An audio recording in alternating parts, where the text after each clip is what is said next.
time to start the show. The gang is ready. Let's go. Jim and Sam. Jim and Sam. Jim and Sam. Now, if any of you sons of bitches got anything else to say, now's the fucking time! Hey, everybody, Jim and Sam are here. It's time to celebrate the moment. I feel it in my soul. It's written in my bones so deeply. I wanna lose control. So turn it up a little more and laugh along with me. Show is about to begin. Series 103. Yeah, so get ready. Yeah, I'm so ready. Like 1, 2, 3, 4. Hey, everybody, Jim and Sam are here. Sing it like, hey, are you ready? Jim and Sam are here. Feel it like, hey, everybody, Jim and Sam are here. So if you feel it like I do, you gotta sing it with me too. Like, hey, everybody, Jim and Sam are here. Yuck. Good morning. Happy Monday, huh? Yes, Yeah. I know that I had a problem yesterday with my I was trying to watch Chernobyl. I had a problem with my cable, so I wanted to watch something. I went over all the news stories, and I was like, what can I watch? And then I remembered my good friend Troy. Troy Kwan, Yeah, had recommended something on Netflix, what was it? and I would like to discuss that today. The Bob Lazar You wanna- Area 51 Let's UFO. So I was there. Stories. I'm right there with you because I saw it was picking up. Bob Lazar was picking up a lot of steam this weekend, and I said, you know, I've gotten into so many arguments now. Yep. Mainly with, I don't think you and I have argued. You present opinion, I present an opinion, but you know. Troy is dug in on one side. Some Yeah. guys are dug in on one. Neil deGrasse Tyson is dug in on one side. And Troy has a tendency to come in hot too. Troy comes in pretty hot. He does. He Well- said, "Don't start." Just let's give a little backstory. You and I have been arguing about this for a long time. I mean years. Years. Yeah. Yeah, years. Which is just great to listen to two idiots like me and Troy argue about the existence of aliens. Like Debate not, extraterrestrials. right. Not one of us have a fact in between us. But we're You have a just sitting degree, there. right? Huh? You have a college degree I have a college degree. in broadcasting. No, it's in sociology. Okay. Yeah. It is. It is in sociology, though. If you have sociology questions, I can clear it all Sure. up for you. Is that a big math background or science background, sociology? You know, I actually leaned in that direction because it has neither of those. Okay. Two. I had a science was actually the subject. Number one, I took 0 math classes in college because I realized if I was a sociologist, I could take no math. And I needed to take basic sciences, which I almost failed. I had to go to a TA to try to just push me through and give me a D to get through basic geology. So no, my background is not in science. It's in social sciences. He's been getting a lot of play lately because, or talked about lately because he was on Rogan's podcast. I haven't seen that yet, which I want to see it, but apparently it was very good. So I spent my Saturday, and honestly, Troy, I don't know how you do it because it feels bad. I felt bad after all of this. I spent my Saturday in a loophole, in a wormhole. On Saturday night, I watched most of the Bob Lazar on Joe Rogan thing. It's like 2.5 hours. Did you finish the documentary? I didn't get through the documentary yet. And I watched the whole documentary. Wow. And I had to pause at multiple points in the documentary just to make sure that I was staying with it. You know what I mean? That I was focused on that, not distracted by other things. Because again, I didn't want to. I didn't want to watch the thing and come in here half-assed, half-cocked, as the expression goes. You know what I mean? I had to pause it every time Mickey Rourke talked. All right, first of all, let me say that, do they have to get... I love Mickey Rourke, Yeah. but he shouldn't be narrating a documentary because he's hard to understand. Yeah. I didn't know what he was... I'm like, what is he saying? It wasn't necessary, and it took away from what they were trying to say. UFO documentaries in general, can they stop doing this shit? The sound of the spool. Yeah. and the fucking and the fucking and the fucking and the echo and the echo and the echo. Can they stop with the effects in the parts of? Here's what they have, these weird things they do in UFO documentaries. These weird things. Weird things. Science. And they show a nuclear explosion. And then they this spool sound. All UFO documentaries do this to make it sound mysterious. Mm-hmm. You don't need to do that. Right. Just show me the guy talking. The first couple of minutes of this was just the documentary maker with weird lighting on him, sending text messages. Fake reenactments of text They're painting messages. a picture. It was. But they don't need to do that. I know. They're fake. I think a lot of times, though, they do that kind of stuff to keep people entertained. Because if it's just somebody talking, it gets a little boring. But it doesn't work. Tell It that to takes me Rogan. out of it. It takes me away from it, and it makes me not take it seriously. So Bob Lazar is this guy, and he claims to have worked at the area next to Area 51. What is it? I'm guessing it's a S4. part of it. S4. Part Area of, S4. Is it part of Area 51 by It's- Groom yeah, Lake? yeah. Right next to it, right? So he claims to have been this physicist at Los Alamos, and When he was 30. When he was 30.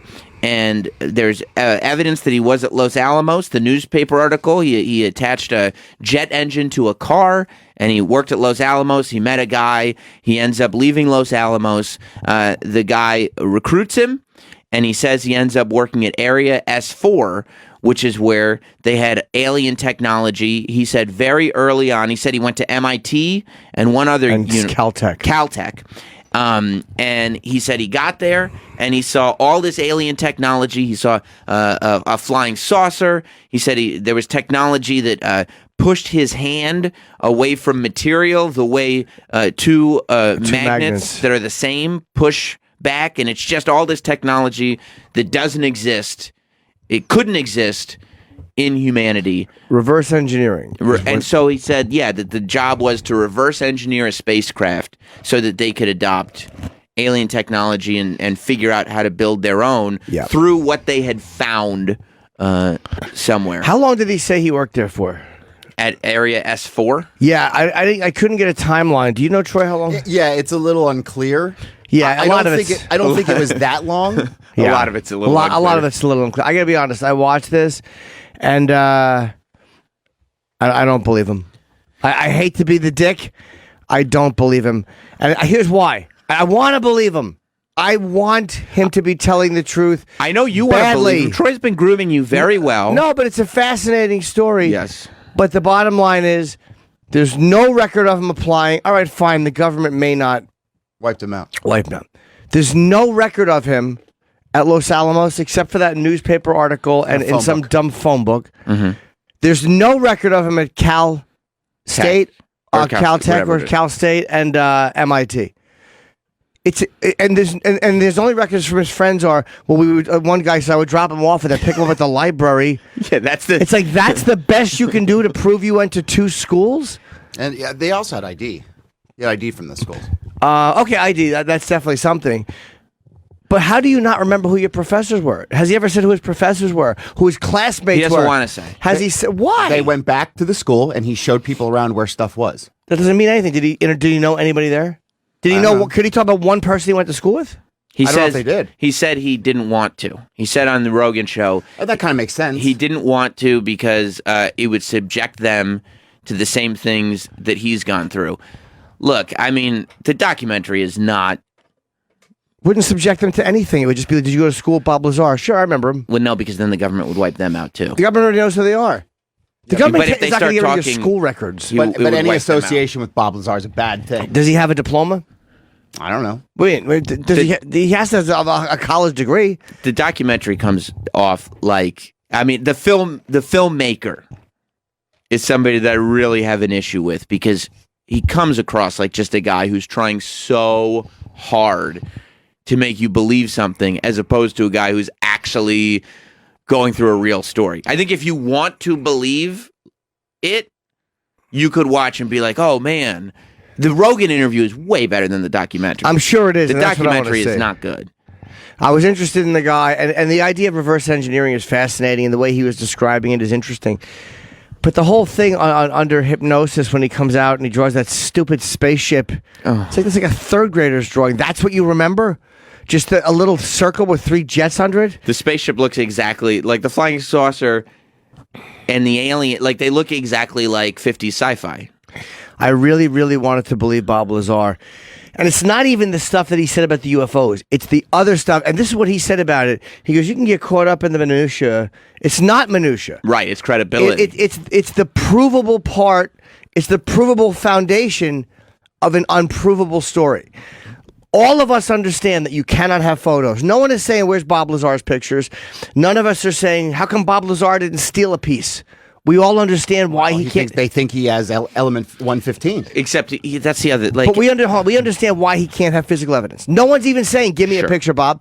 No one's saying, give me the names of the guys you worked with. People are willing to overlook a decent amount of stuff that we normally wouldn't because we know that's a very secure area. But he can't even prove the provable part, which is where he went to school and his job before. And I don't want to hear that the government came in and wiped everything out. Why would you not want to hear that? Because it's nonsense. That's not nonsense. They You know can that. maybe wipe out one thing. Jim, you're not being honest about what the power the government has. I'm not being dishonest. I no, just no, don't. no, no. You're not being honest with yourself I don't- about the power they have. Of course I am. I just don't believe it. He can't name one person that he went to school with. He can't prove that he went to school for 2 different schools. I understand not proving the job, but not being able to prove 2 different schools, I can't buy it. In one of the cases, can people not prove the education they had? yeah. It was also a different time. It was early 80s. Yeah, sure. So I'm watching, right, and I'm going like, okay, and then I started reading a whole bunch, and I read the people who support him. Obviously, Rogan clearly walked in as a fan, right? Like that's No, he's very skeptical of UFOs. And he was right. He's not skeptical of Bob Lazar. No, he even went in- slightly. he's been very skeptical for many years. He got wrapped up in like the nuts that were Right. saying that they were abducted. talking and stuff. about- He's like, fuck all that. That's no such thing. But I'm talking about Bob Lazar specifically. Rogan did not go in skeptical of Bob No, Lazar. no. Right. So he supported, and that's fine. That's totally fine. And I wasn't sitting there going like I sat there and said, I don't know anything about this Bob Lazar, and he comes across as credible, right? He comes across like an intelligent talks, person. yes, he does. Yeah, and that's why the Rogan thing was better than anything this goofy filmmaker made. And every time the filmmaker talked on Rogan's podcast, I was like, shut up. Like, when you talk, you make me question Bob Lazar. See, and there's another problem I have with it too, is the level of clearance you would need for that. Because he came in and he got an extraordinarily high level of clearance. And he goes, I thought it was odd, because he has to say that to explain how he had this clearance. I thought it was odd that they would just bring me in and immediately start telling me about alien spacecraft and showing me these things. And then what does he do? He goes out and blabs about it immediately. I just didn't buy it. I didn't believe that a guy that young who cannot prove his education now, can't prove where he went to school or where he worked beforehand, gets this level of clearance and goes and blabs about it immediately. It just doesn't make sense to me. So for me, as I'm watching and I'm going, okay, I had the Los Alamos thing. I go, wow, the phone book and the newspaper article, that is evidence of something. There was Sure. some kind of connection, and he knows, like you said, he went to Los Alamos. He was familiar with the area. There was a security guard who knew who he was. I was like, there is a connection between Bob Lazar and Los Alamos for sure. He didn't just sit at home and make up that he worked at Los Alamos. There's something there to it. So I started reading about it. However, I do think that he's lying about going to MIT and Caltech. You cannot completely wipe out the fact that you were at these schools. What school, what college would the government call and go, especially MIT, Even if in you- the 80s, and go, you're going to wipe this guy's record out, and none of your professors are going to talk about him, and you're all going to say, and this, when could you picture a college going, okay, two different schools? I mean, if they're being harassed by the government, you're going to tell me that the government that But the there would be schools aren't hard- like, okay, yep, you're right. Even you're if right. you can believe that, there'd be hard copies of yearbooks, there'd be classmates, there'd be professors. There'd be grades. But again, if this guy diploma. is being blasted for being a fucking nut when and he if the comes government, out, if the government went this far, why wouldn't they just kill him? because he came out and went on television to say, this is what I'm seeing. At first- and he says when he goes on, he's like, no, this is for insurance. I'm coming on here for insurance. Yeah, we've dealt with people who are kind of pathological liars on the radio show. We've met them throughout the years, and that's what he struck me as. He struck me as a guy, right? He's clearly physics obsessed. He's science obsessed. and he's brilliant. And he's a smart guy. He likes doing his experiments, and he strikes me as a guy that maybe didn't do so well in high school. and really wanted to go to MIT and really wanted to be one of these physicists and wanted that credibility. So at some point early on in his life, he lied about it and has kind of convinced himself that it's true and gone along with this thing and just lived this lie the whole time. Now, as far as the Los Alamos thing goes, where he worked before he went to the school, I was looking at that too. And apparently this phone book that he's in, it wasn't just employees, it was also contractors.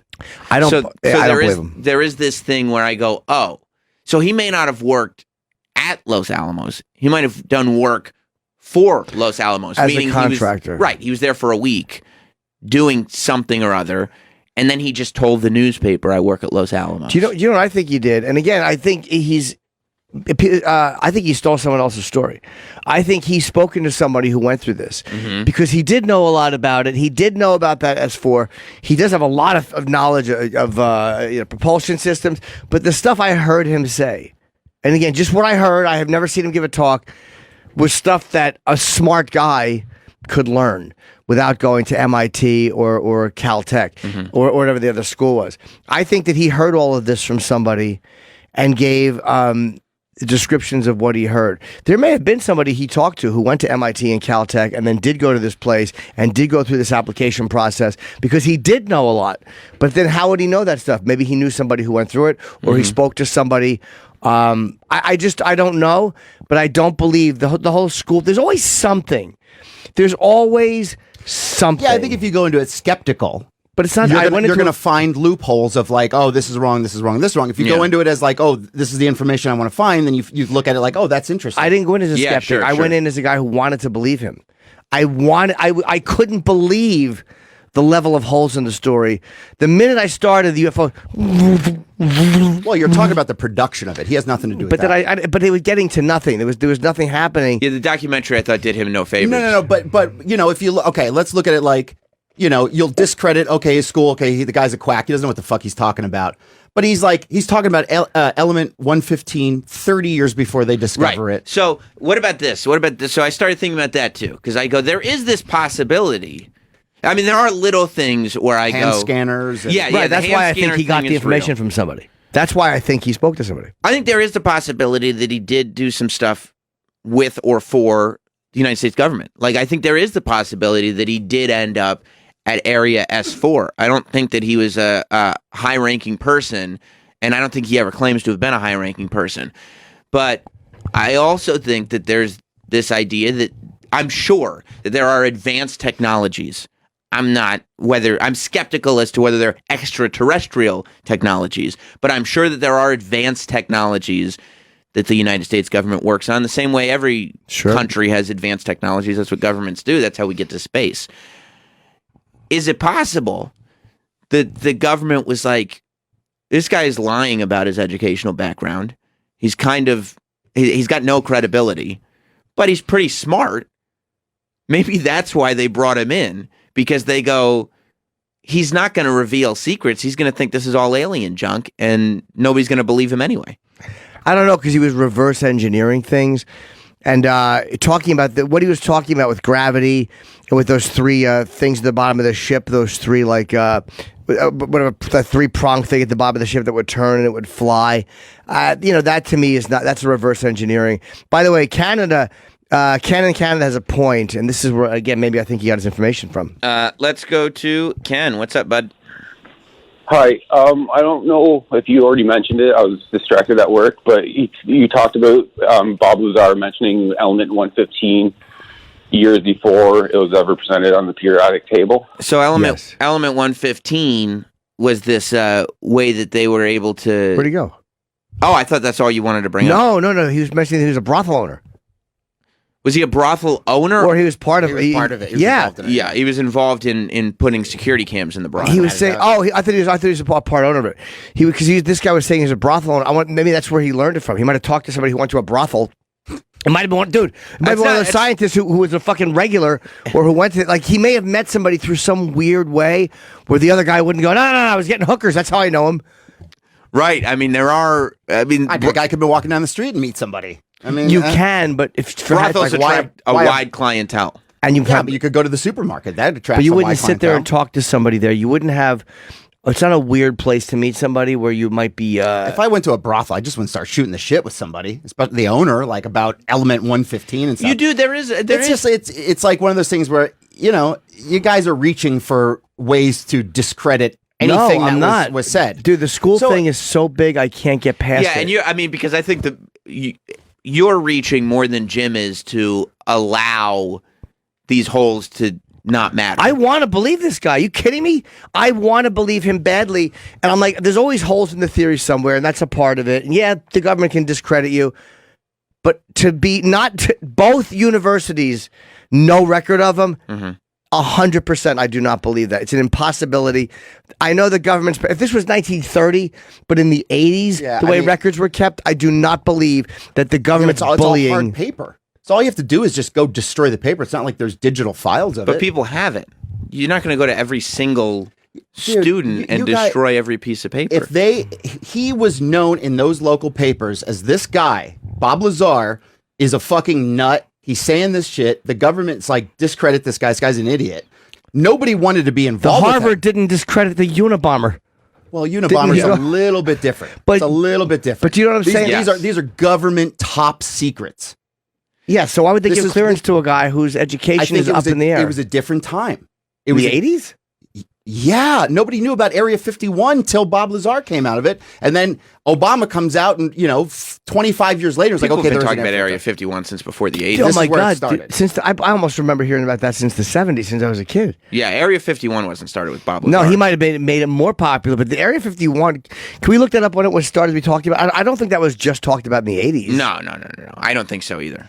And the other thing was that in the documentary that's on Netflix, it's called Bob Lazar. What's it called, Troy? Do you remember Bob Lazar? UFO, Area 51 and UFO. Right, UFOs. Bob Lazar. But if you search Bob Lazar, you'll find it. They go to this journalist, right? And they let the journalist who works in Vegas, he worked in Vegas on the TV news, who followed the Bob Lazar story. They let him tell a lot of the story. But he's like, He's on the phone. He's on a cell phone. The guy.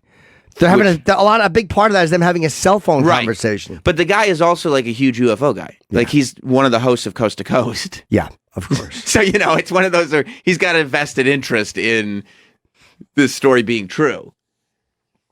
Let's go to Eddie in Pittsburgh. August 1998. Yeah, I have a couple things actually. I wanted to say this guy Bob Lazar is clearly, I don't know, rocket scientist or physicist. And does Jimmy think he just picked that up on the street? I don't know. He clearly had some schooling. He might have, Eddie. I'm not saying that, but you can actually. Also, he passed 4 polygraph tests. Yeah, no, I know that was also, but a That's lot of times bullshit, people, right? he did.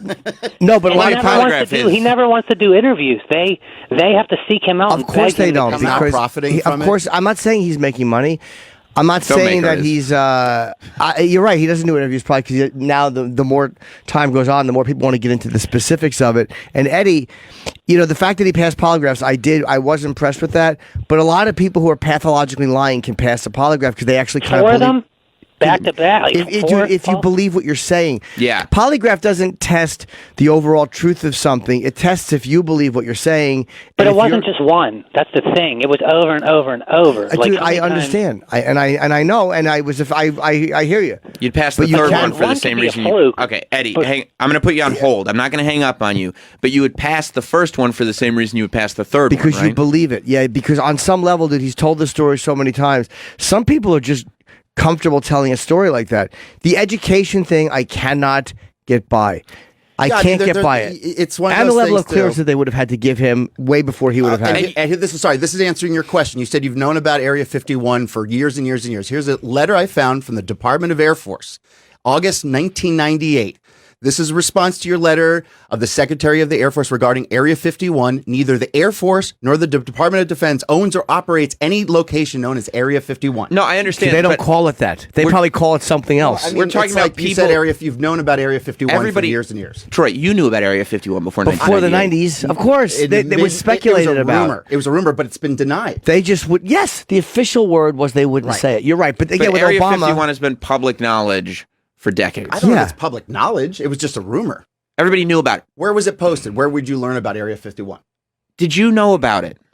I did. Are you a member in the of the mid-90s, public? In the You knew- mid-90s. Because a band was singing about it. Sure, I knew about it way before that. I want to say it was almost on In Search Of. Can we look up In Search Of with Leonard Nimoy? Did they ever cover Area 51? I remember hearing about that way before '89. Unless my memory is flawed. Yes, and I'm not saying that there were official. Here's the government explanation. I'm saying public knowledge. People knew about Area 51 since before the '80s. Like for decades, they've known about Area 51. Yeah, and people knew it was this mysterious thing on the side of a mountain. Yes, they didn't know exactly what it was. There was little moments in the Rogan interview where when Rogan started asking for specifics, of course, Lazar started complaining about his migraines. Like when it seemed like he was getting into a space where his story was going to get convoluted and confused, he would go like, "Oh, I have to stop. I have a migraine." That's why he doesn't like interviews, because I think that the specifics you can't get away from, and there's too many specifics that a long form interview. When you're doing a TV news interview in the '80s, it's different than a 3-hour podcast, which didn't exist when this started. These long form interviews didn't exist when this started. Yeah, not to say he is, but for devil's advocate purpose. If you're lying about something, you wouldn't want to do interviews. And I don't want him to be lying. I Right. want this guy to be telling the truth so fucking badly. I really want him to be telling the truth. Yeah. Yeah.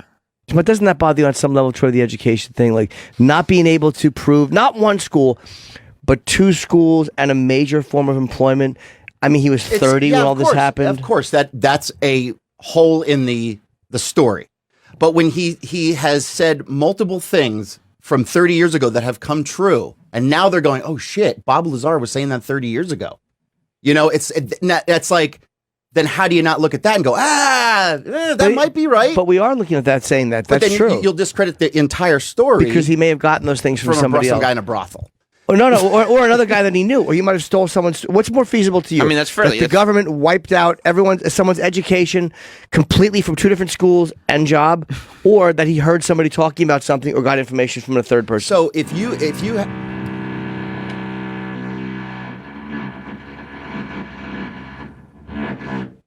You were saying, Troy? I forgot what I was saying. That's the United States government right now going, you guys are going too deep into this. We don't need this. Back up. We don't need this. Troy, stop bringing up our memos. We're going to start drilling the core. If you keep bringing up those memos, we're going to drill right through your building. Yeah, It didn't stop, I don't know. Jim. Did you hear that one? That was a loud That one. was a loud one. Yep. That I'm was, glad. That was on par with the loudest one we've had. And they said they would stop. Yeah, they did. Maybe they wanted to sneak one in real quick. They did. Just to let you know, hey, Hey, we're still here. we're the ones with the power. That's right. You know, I'm the captain now. Yeah, like I said, I'm not closed off to the idea that he was at Area S4. I'm not closed off to the idea that he did work with the government. I do not believe that his story is 100% true. I don't believe the education thing. And that's to say, like, but I don't think it's either all or nothing. I think that there are, like, because I'm with you in the sense. And you've come a long way now. Element 115, yes. I'm sitting there going like, okay, there's something interesting there. Is that a man-made element? It's when you combined elements and it only happens for a second, so it's not a natural element, but you have to put things together, and they only figured out how to have it for like microseconds. So it only comes together for like a second, then the element. They don't know how to use it for fuel or any of that stuff. Right. But I'm fascinated also with But it is on the periodic table. Sorry. Right. They added it though. Like it's a very recent addition, compared to when everything else was added. But I am pretty fascinated with chronic liars, with people who are just, and like I said, we've had them in here, and you talk to them, and you realize that they lie about things they don't need to. You realize that It's crazy. They believe their own lies. Yeah, Bill Clinton told me this once. We were having lunch and we were discussing this, and I'm like, "Why do you feel that way?" And he gave me actually a really smart answer, and it's not comprehensible to me. What did he say? Just that people tend to lie for some reason for no reason, and I'm like, "You're absolutely right, sir." You were talking to Bill Clinton? Yeah, we had lunch. Because you could have just agreed with me. You didn't need to. Oh, sorry. Jesus Christ, you can't. But all right. But Jim is right too. When you So is meet Bill. you meet these people who are pathological liars or who have this kind of fantasy. They might be delusional, and they believe this thing that they're saying. I do think my opinion, that Bob Lazar fell in love with the idea of being an esteemed physicist so much that the idea of not getting into MIT and Caltech was so painful that in the beginning he made it up and now may actually believe that the government erased his time there. Now, he may have, these delusions may have come about because he did do some contracting work with the government. Maybe the government did find it. Maybe he was exposed to advanced technologies. I'm not so against that. I don't believe that they just take a guy and give him the kind of clearance. I do think that to me is a little hard to believe. I do think that a lot of his credibility is really questionable, and I have a problem just taking everything he says at face value. They did an interview with him, and then the next thing you know, they're showing him UFOs, and then he goes and blabs about it, and then they wipe. What were you saying, Jim? That he just goes and.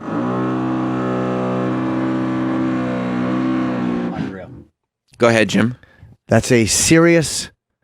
The Sirius is doing that. There's parentheses. There's backwards parentheses logos on the drill itself. Great job.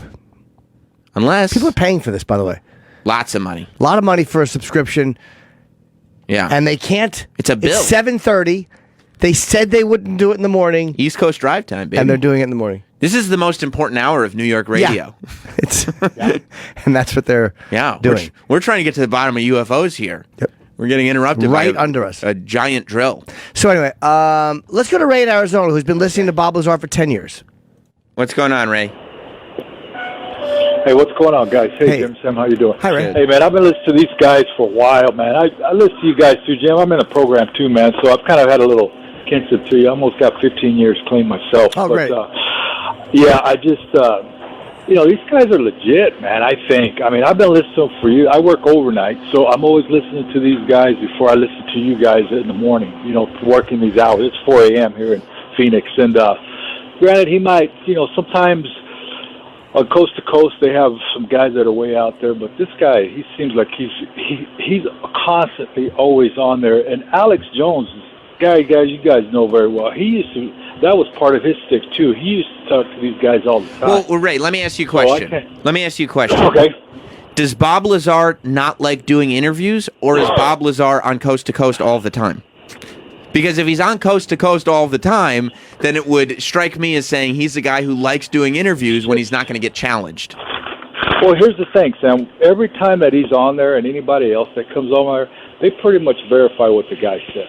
Oh. Like you said, I mean, even Troy was saying that the government denies it, and all of a sudden these guys come out, and all of a sudden everybody's like, oh, yeah, And then I used to think the same way. I was like, man, these guys are crazy, they're stupid. But, dude, I mean, you start after a while, not everybody can make up the same shit. You know what I mean? So there's got to be some truth behind it. All right. Thank you very much, Ray. Appreciate you. Oh, sorry. Appreciate you listening, buddy. You know what's amazing? The low drill that you can't really hear too much on the radio, but that we can hear. Yeah. Like that. Yeah. drill, I don't know if you guys can hear that. Probably not. Like that doesn't even bother me as much because I know that they're like, oh, if that bothers you, wait till you hear what we have for you in store next. This is Paul in Westchester is why I wanted to go from Ray, because again, this is what I remember. The Westchester? Yep. What's up, Paul?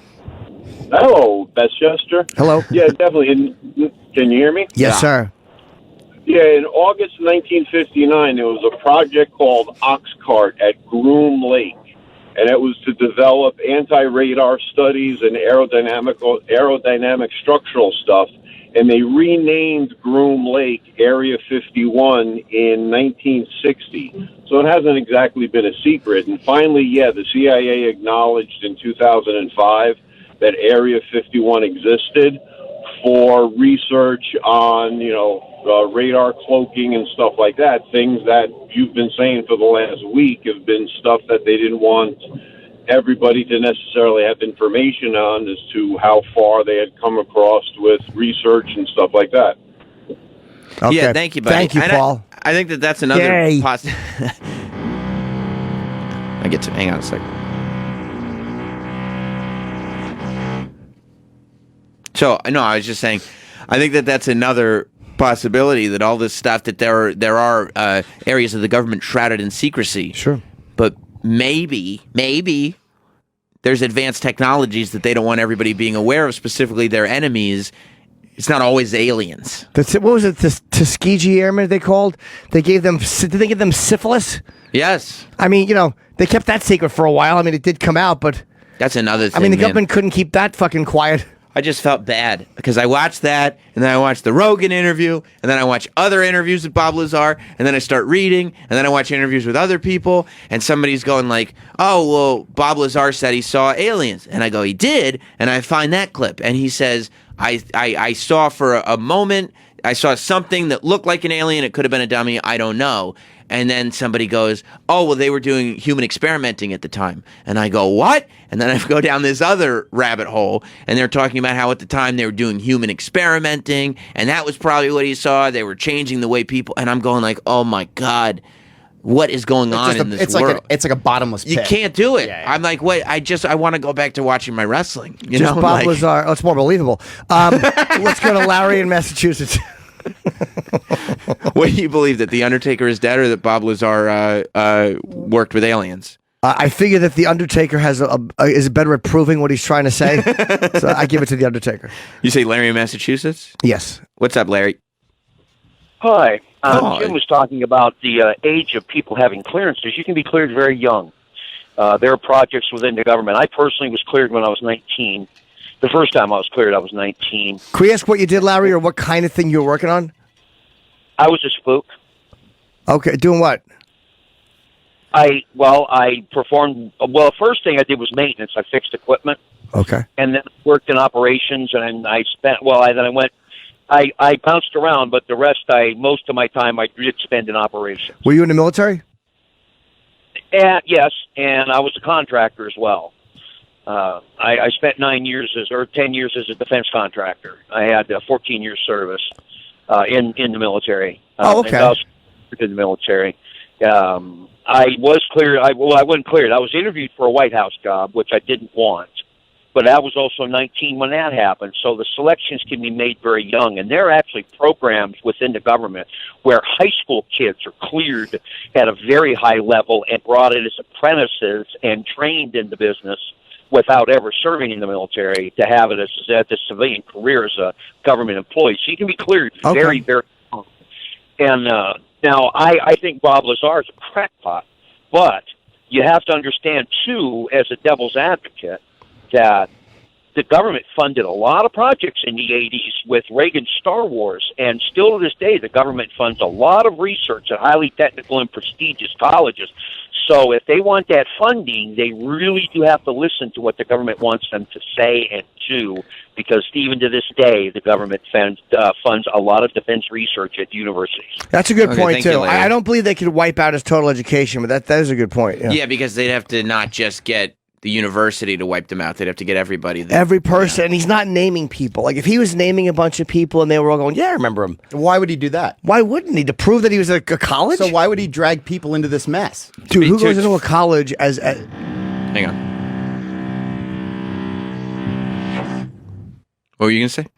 who would have somebody, like, you go to college and they wipe you out and he wouldn't name people to go, no, I actually went to school. His whole foundation is built on him going to college at these universities. If he could prove he went to college, it would be a big thing. it lends credibility to the whole story. And he wants to be credible, or he wouldn't have said this stuff. But if you guys went to college with Bob Lazar and everybody's like, yo, this guy's a fucking nut. You know what's going on. You know the government's after him. Why would you go, hey guys, I know Bob Lazar. He's not a nut. I would say, no, yeah, we went to school together. I wouldn't even say that he was or wasn't a nut. Sure, I remember him from school. Why would you voluntarily get Has involved anybody in that? volunteered? Why would you voluntarily get involved in that? Maybe I wouldn't.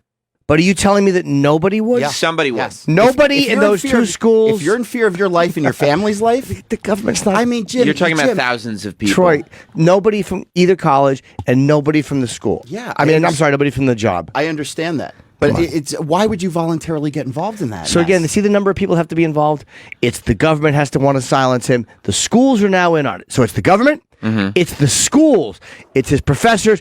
It's everybody he went to class with, except for somebody who dropped him off and would occasionally pick him up at the library. Jim, say you're walking to the grocery store, okay? Sure. And you know about some stuff, and somebody walks up to you and it's like, hey, Jim, I work for the CIA, work for the FBI, whatever. We know you know this. We don't want you talking about this. You're not going to talk about this, and you're going to pretend like this never happened.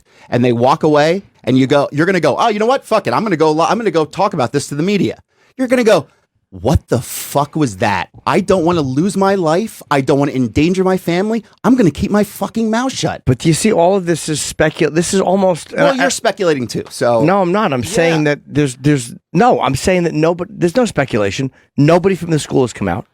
Nobody from his job has come out. That's not speculation. Nobody from either school. Either school or the job. That's not speculation. I want them to come out, but all of a sudden, all of these people were silenced, especially in the 80s to now. If this was the 50s, Roswell, the 40s, a little easier to keep things quiet. But now all of a sudden, I mean, nobody has come out and said, yeah, I was a professor. Some blabbermouth professor. All they do is shit on the government and the fucking, look at the way they handled the Iraq war. Boy, the colleges didn't exactly listen to the U.S. government on that one. They didn't respect boundaries and what the come on, nobody. Yeah, I mean, look, I understand what you're saying. Nobody I comes out. I don't think you're being honest with yourself about the power of the government. So, but how do you get thousands of classmates? You don't. You Travis, again. But say you went to school with Bob Lazar. Okay, there's right, but back then nobody knew who the fuck Bob Lazar was. Yes, he was all over the place talking about this. He was all over the news. People knew exactly what it is, and this guy's a crackpot. So would anybody in this room, if you went to school with Bob Lazar, would you come out and be like, I'm the only one? Why doesn't Bob Lazar have a piece of paper from any of the schools? Yeah, why? They steal he has school IDs. That's not a school ID. You're right. Yeah, it's not a diploma. You're right. I don't know. That's diploma? a diploma, so he a has no transcript, diplomas. even a test. No diplomas, no paperwork, and not one person has come out. So you're going to tell me that all the people he met, not one of them was a friend of his that goes, hey, I'm not going to let my friend, not one. Yeah. I could see to say hundreds haven't come out, but not one from each school. I got to tell you, you name my best friend in the entire world. Me? If he was getting fucked with by the government and he's in press and I would not, my best friend in the world, who am I to come forward and be like, this guy's okay? You're not a good guy. I'm really sorry to stop the conversation, but the drill from the floor below is actually, he's on the line. Hello? Thank you for the call. He just wanted to call and interrupt everything we were doing. So I just thought that was pretty important. No, I hear you. And I'm able to go, hey, look, you guys are raising valid points. But is that hum that's just constantly going on around us, is that some kind of alien thing, or is that just drilled downstairs? It's the opening to a documentary. Oh my god, I hated that. The sound of the spool tape. I hated that filmmaker, man. I hate it. Just let him tell his. Just let Lazar tell his story. The filmmaker, is like so excited to be doing it. It's like, dude, I get it. You want it to be entertaining. That's part of that UFO culture, but you just gotta realize him talking and explaining himself in a chair. You don't need beep, beep, boop, boop, boop, boop, boop, all this weird stuff, and then the explosion, and then all of the opinions through Mickey Rourke. What is a thought? A thought is something we have that becomes a dream. What? Well, and then he's going like, oh yeah, the government can fake things. Ring, ring. Oh, here's Bob Lazar calling me right now, and I'm like, you can't have fake scenes in your documentary about the government being fake. Well, I think they're trying to paint a picture. Oh, you're talking about when the screens with the text were popping up? Is that what you're talking about? I mean, you have to paint the picture of this documentary. You just say it happened. You don't need to reenact it in a documentary that is about people lying to you. Boop. I don't know when this happened. And then all of a sudden the other one comes back in. Yep, figured something like that would happen. Hey, look, again, like I said, it's one of those things where you could watch the documentary if you're believing it, and you could go, "Oh, this is interesting. Yeah, this guy did this." If you're already skeptical, you don't believe. It's like Jim. It's like you for years were like a conspiracy theorist about JFK, and then you changed your mind about it because I looked up enough stuff about it, and it no longer made sense to me. And then Roger Stone, who worked for the government, wrote a book and explains what happened, how you were lied to, and you'll go, "I will discredit this guy for whatever reason. He's wrong. I'm right." But no, I didn't read Roger Stone's book. Right, but he's the one that says that the official story is not real.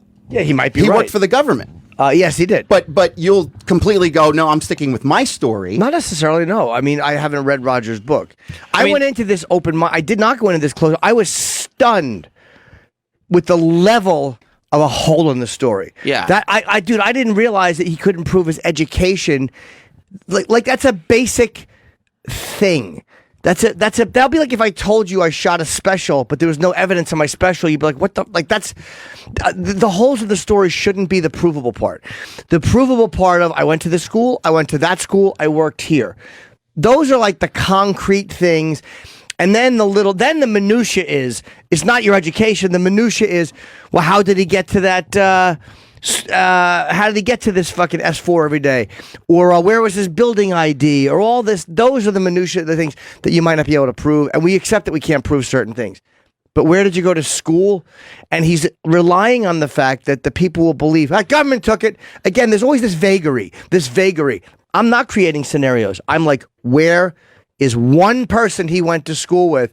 And the vagary says, government scared them all. Like, that's just an easy way to put smoke over. It's getting a little louder. A basic question, which is, where's one person that he went to school with? But like I said, I mean, I don't even need another person. Wouldn't he have a graded paper, a class schedule, a book, anything? The other thing that he would have personally. But then you'd go, well, the book came from some guy, but he doesn't. And this came from that guy. But like he has IDs from the school. Like so. Why is all of that easier to believe than the fact of he's lying, which makes the most sense?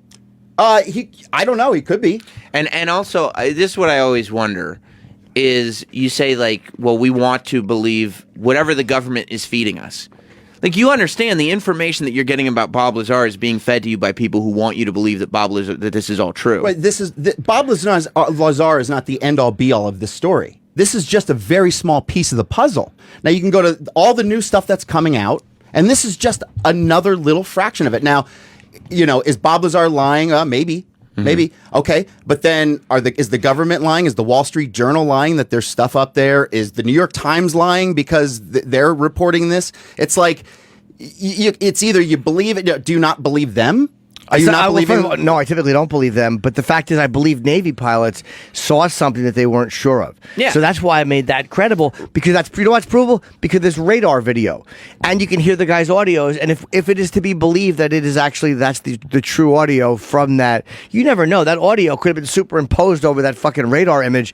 That was a totally explainable thing, and the audio could have been bullshit. But I'm giving them credit, going, okay, it's probably real. Right. Nobody's come out and said, hey, this isn't real. It does seem credible. Yeah, that seems credible to me. A guy missing his education. Like, if they interviewed one of those pilots and said, if the guy just said I was a pilot, I'm one of those guys. Oh, really? Where'd you learn to fly? There's no evidence of him being in the military. There's no evidence of him ever learning to fly a plane. No one he's ever talked to can verify that he can fly a plane. Well, then I would question him. Well, if you can walk into the base and go, okay, this is this room. Let me go down here. I'm going to take you down to this office. That was in Los Alamos, right? Yes. When he did that, yeah. So then it's like... maybe he did do something there. Maybe you're right. He might have been a contractor there or worked with a contractor there. I think he worked... I don't think he worked for Los Alamos, but I do think he worked at Los Alamos. I think there is a connection. I don't think it's the exact connection that he's making it seem like it is. Right. I think he exaggerates his connections. I think he wanted to go to MIT, so he tells people he went to MIT. I think he worked at Los Alamos, so he tells people he worked for Los Alamos. And that's, we've all met people that do that. Yes, Ellen Maine. Number 4. Gotcha. Ellie, what's going on? Ellie, hello. You there, Ellie? Yeah. Yeah. Hi. Hi, how's it going? So good. So I just wanted to kind of put it out there that they also wiped out Ted Kaczynski's entire background as well. What do you mean? No, So they you didn't. can't find... Yeah? How Do did you they know wipe? about that? How did they? There's a little hammering going on downstairs. Just a little update. Oh, no. How did they wipe it out? We know he went to Harvard. But is there any type of degrees or any type of evidence otherwise showing that? I've never seen the degree, but I'm assuming I've never heard that there wasn't. I mean, I never heard that it was. Meaning nobody's saying he didn't go to Harvard. Yeah, I've never heard that he didn't go to Harvard. It doesn't seem to be a claim that he's just making. A little buzzing going on in the background. Thank you. I know what you're saying, but I don't believe he has been wiped out. Why do you think that? Before she goes, why do you think that? Because there's a lot of parallels between Bob Lazar and well, scroll up actually, Troy, if you don't mind. Scroll up to the very top. It says here we're looking at an article in the Atlantic from it looks like from 2000 June. Harvard and the making of the Unabomber. In the fall of 1958, Theodore Kaczynski, a brilliant but vulnerable boy of 16, entered Harvard College. Yeah, so immediately There's a photo of him in the yearbook. Yeah, there's a photo of him in the Harvard yearbook. So they haven't wiped him out of. What are you talking about? It happened. Misinformation. Thank you. All right, goodbye. So I would recommend people check it out if you're interested in the topic. Watch the documentary, but it's not I promise you, the documentary is not going to convince anybody that's even remotely skeptical. Why was Mickey Rourke? And again, you don't need to throw in the thoughts. Like, I'm not an idiot. I don't need the whole, life can never be the same. Like, don't. Well, keep in mind, it's a documentary. They want people to watch it. Not everybody's as intelligent as you, honestly, because you read a lot, you watch a lot of television. They're probably going to the average man. You know what I said when I was doing my YouTube show on Friday? I said something I need to remember. There's a lot more hot dogs in the world than there are Sam Roberts. And maybe this doc, it's for the hot dogs. And you guys are very smart people that are very educated, and you process information well. You're right. So I understand. But who's very educated? I mean, I think this dummy went to Syracuse, and I dropped out of high school. Syracuse is a great school, and you didn't have to drop out of high school. Flattery will get you nowhere, Troy, but I think I'm starting to agree with you on a lot. Yeah, no, look, I understand what you guys are saying, and I agree with it. It's definitely strange that happened, but like I said, this is just a piece of the puzzle. Maybe this is right, and the New York Times is full of shit. Are you at least happy that I said that I think there is a connection with Los Alamos and Bob Lazar? I feel like we're gaining some ground. We're getting to a more comfortable place. Always have to be a major hole. Like, again, one that's provable. This is the part that's provable.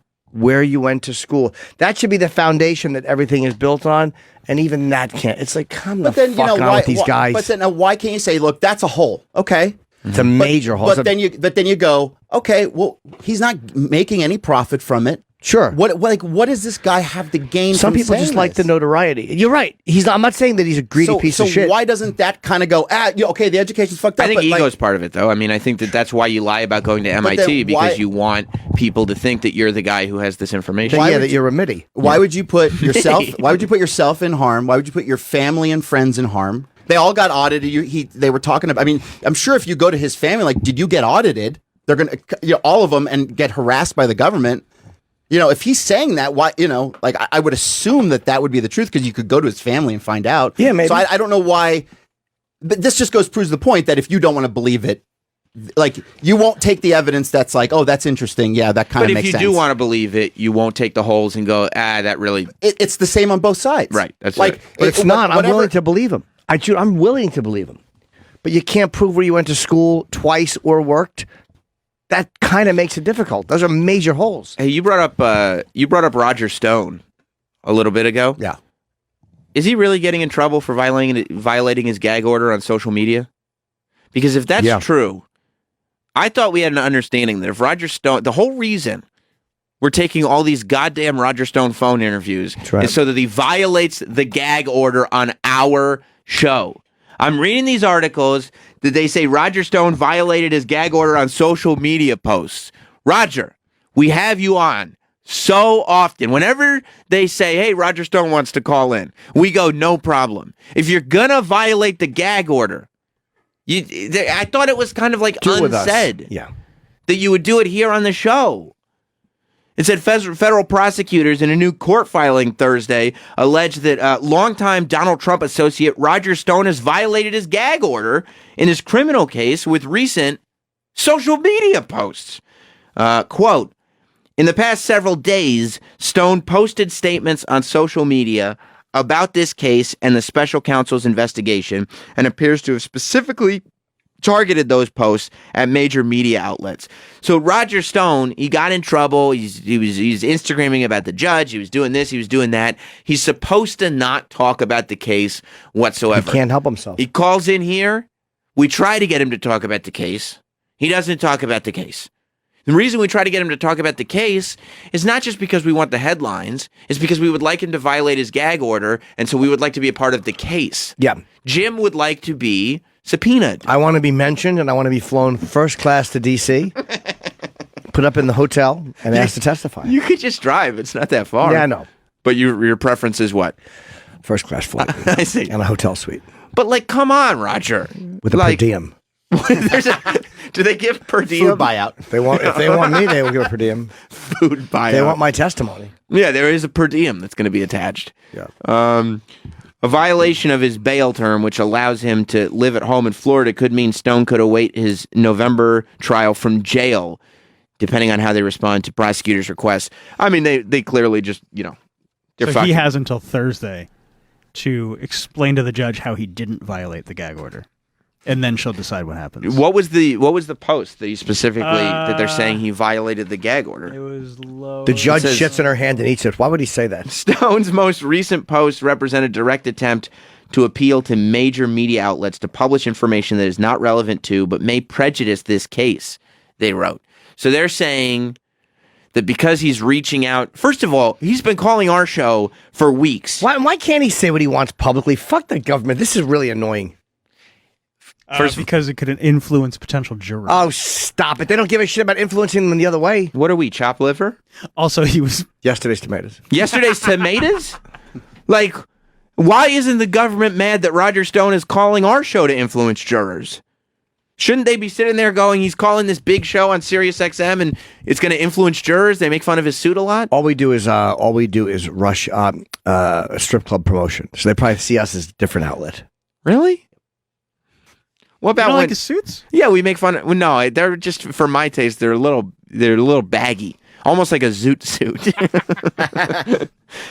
I just wish that they'd come around and they'd say, "Oh, what if they added it to it? Oh, by the way, not only is he doing all these social media posts, but he also keeps calling Jim and Sam, and he's acting like he's great, and that's going to influence jurors." This is not about the jurors. Stop with the influencing jurors. This is fucking... They're screwing the with press covers every angle of this anyway. Mm-hmm. I would assume it also has to do with him putting the judge's face in crosshairs. Yeah, but the original... So you're saying the original post that got this... Yeah. Is there a gag order on the press? On the press? What do you mean? Meaning, a lot of times they put gag orders on. Are they allowed to put a gag order on the press or no? No, we have freedom of the press. We can't do that at all here. But there's no gag order on what the press would say. So what the fuck? Oh, no, because it's freedom of the press. They're not supposed to be biased. One of the online postings Stone shared from the website American Thinker. Oh, American Thinker gets the big plug. Come on! Jim and Sam's bigger than American Thinker. That's what I think. It says it included the text, quote, "As the Russia hoax is being unwound, we are learning some deeply disturbing lessons about the level of corruption at the top levels of the agencies charged with protecting us from external threats. One jaw-dropping example has been exposed by the legal team defending Roger Stone." It's a stretch. I think they just want to screw with Roger Stone, get him scared. If they can figure out a way to put him in jail just because they will. So but because they might get him to flip if he's in jail. If they do yes. Absolutely. And it's not till November? That's a long time. Ooh, he'd be gone till November. Oh, no. If they 5 months, yeah. If they do put him in jail till November, one would hope that some of the audio from this show would be used at least as evidence. I would hope so. Would that affect him making his best dress list? No. I asked him that, actually, Travis, in one of our many interviews, and he did confirm that he would do his best dressed of the year list from jail, just because the audience would be clamoring for it. Thank goodness. So we'll be okay. Also, for the listeners out there that are worried, he also guaranteed us that he would call the show still from jail. So don't worry, the Roger Stone interviews, even if he ends up in jail, they will continue. They just have to... I don't know if you guys heard that, but there was some drilling going on. They'll continue it. You heard that? Mm-hmm. They'll continue it from jail. I was going to say. Hey, Chris in Columbus. Maybe I am thinking of the wrong person. Hello. Hey, Jim. Hey, Jim. Yeah. Yes. The Tuskegee Airmen were a group of black P-51 fighter pilots that flew escort missions for American bombers over Germany in World War II. Okay. You're thinking of the Tuskegee experiment, which is when they infected all those unfortunate poor black men with SIP. One other thing, too, there was a documentary on the History Channel a week or two ago called Secret of the Skies, and it was about the Lockheed Skunk Works who developed the U-2, the F-71 Stealth. Sorry, Jim. What did you say? I was just right. There's a little buzzing. There's just a constant and frequent buzzing going on. I didn't even notice it. No, you said the skunk works, so I said it stunk. Oh. Yeah, so actually, Groom Lake was a place chosen in the 50s to where they could help develop the U2 and other secret Lockheed projects, and it was so remote that nobody would look out that way. And of course, it's to the government's advantage to not tell you what they're doing, so they love all the UFO talk. And a lot of the UFO sightings in the 50s and 60s were actually sightings probably of aircraft in testing. Stealth bombers and things like that, yeah. Yeah, and Kelly Johnson, the guy who was the man behind Lockheed, the brains, he's a hero, he himself reported seeing UFOs, and it was something that was also backed up by another Lockheed employee, but who was at a different location. So, okay, thank you, Chris. So a lot of this stuff, Thanks, lot buddy. of it's secret, and a lot of it is hooey. Thank you, Chris. Yeah, I mean, look, a lot of it was when you look at old footage and then you look at what stealth bombers look like. A lot of it was, and I've seen like footage of the stuff from, I don't know if it was Area 51 or just testing facilities where they're showing these like disc-shaped craft trying to get off the ground, but they're man-made, and it's like it's like look at the Harrier jet, the way that can kind of stop Little green man made and lower it. Yeah, no, I've seen that too. That's like from the 50s, I believe. Yeah, that's how long that ideas have been around. We posted over the weekend a video montage of us trying to do a show with construction going on last week. Apparently, we're going to have a part 2 to do. They just tweeted it again. Yeah, all right, good. So that's at our Twitter account, at Jim and Sam Show. We're going to take a break. We got a lot of stuff to do today, Jim. A lot of stuff to do. And we're going to get to... Troy is getting soaked up by aliens on our Twitter account. Follow at Jim and Sam Show. That's how you sound like right now. Can you hear that? By the way, people were really amused at the video that was posted of us reacting to the construction because they could see that I was legit losing my mind, and they could see that you were legit having the time of your life watching me lose my mind. It was fun. I do not like the construction. It's laughable how stupid they are to allow that during their morning shows. It's really, really dumb. We're going to take a break. We should introduce the world to our new staffer today, I think. Yep. I have the Borgata July 5th, and I also have 27th of July. We're all going up to Montreal to broadcast. I'm going to be doing a show that the 27th. I just don't know the time, but go to my website and you can get tickets. Very, very exciting. We'll be right back. Stay tuned. And let the fans decide. You're going to get them in a frenzy. So I was trying to tell you over the break, our pal Hot Dog, who works with the show, he's like the Bob Lazar for the show. He's not actually a Jim and Sam employee, but he does do work with the show. If you brought him here, he could show you around.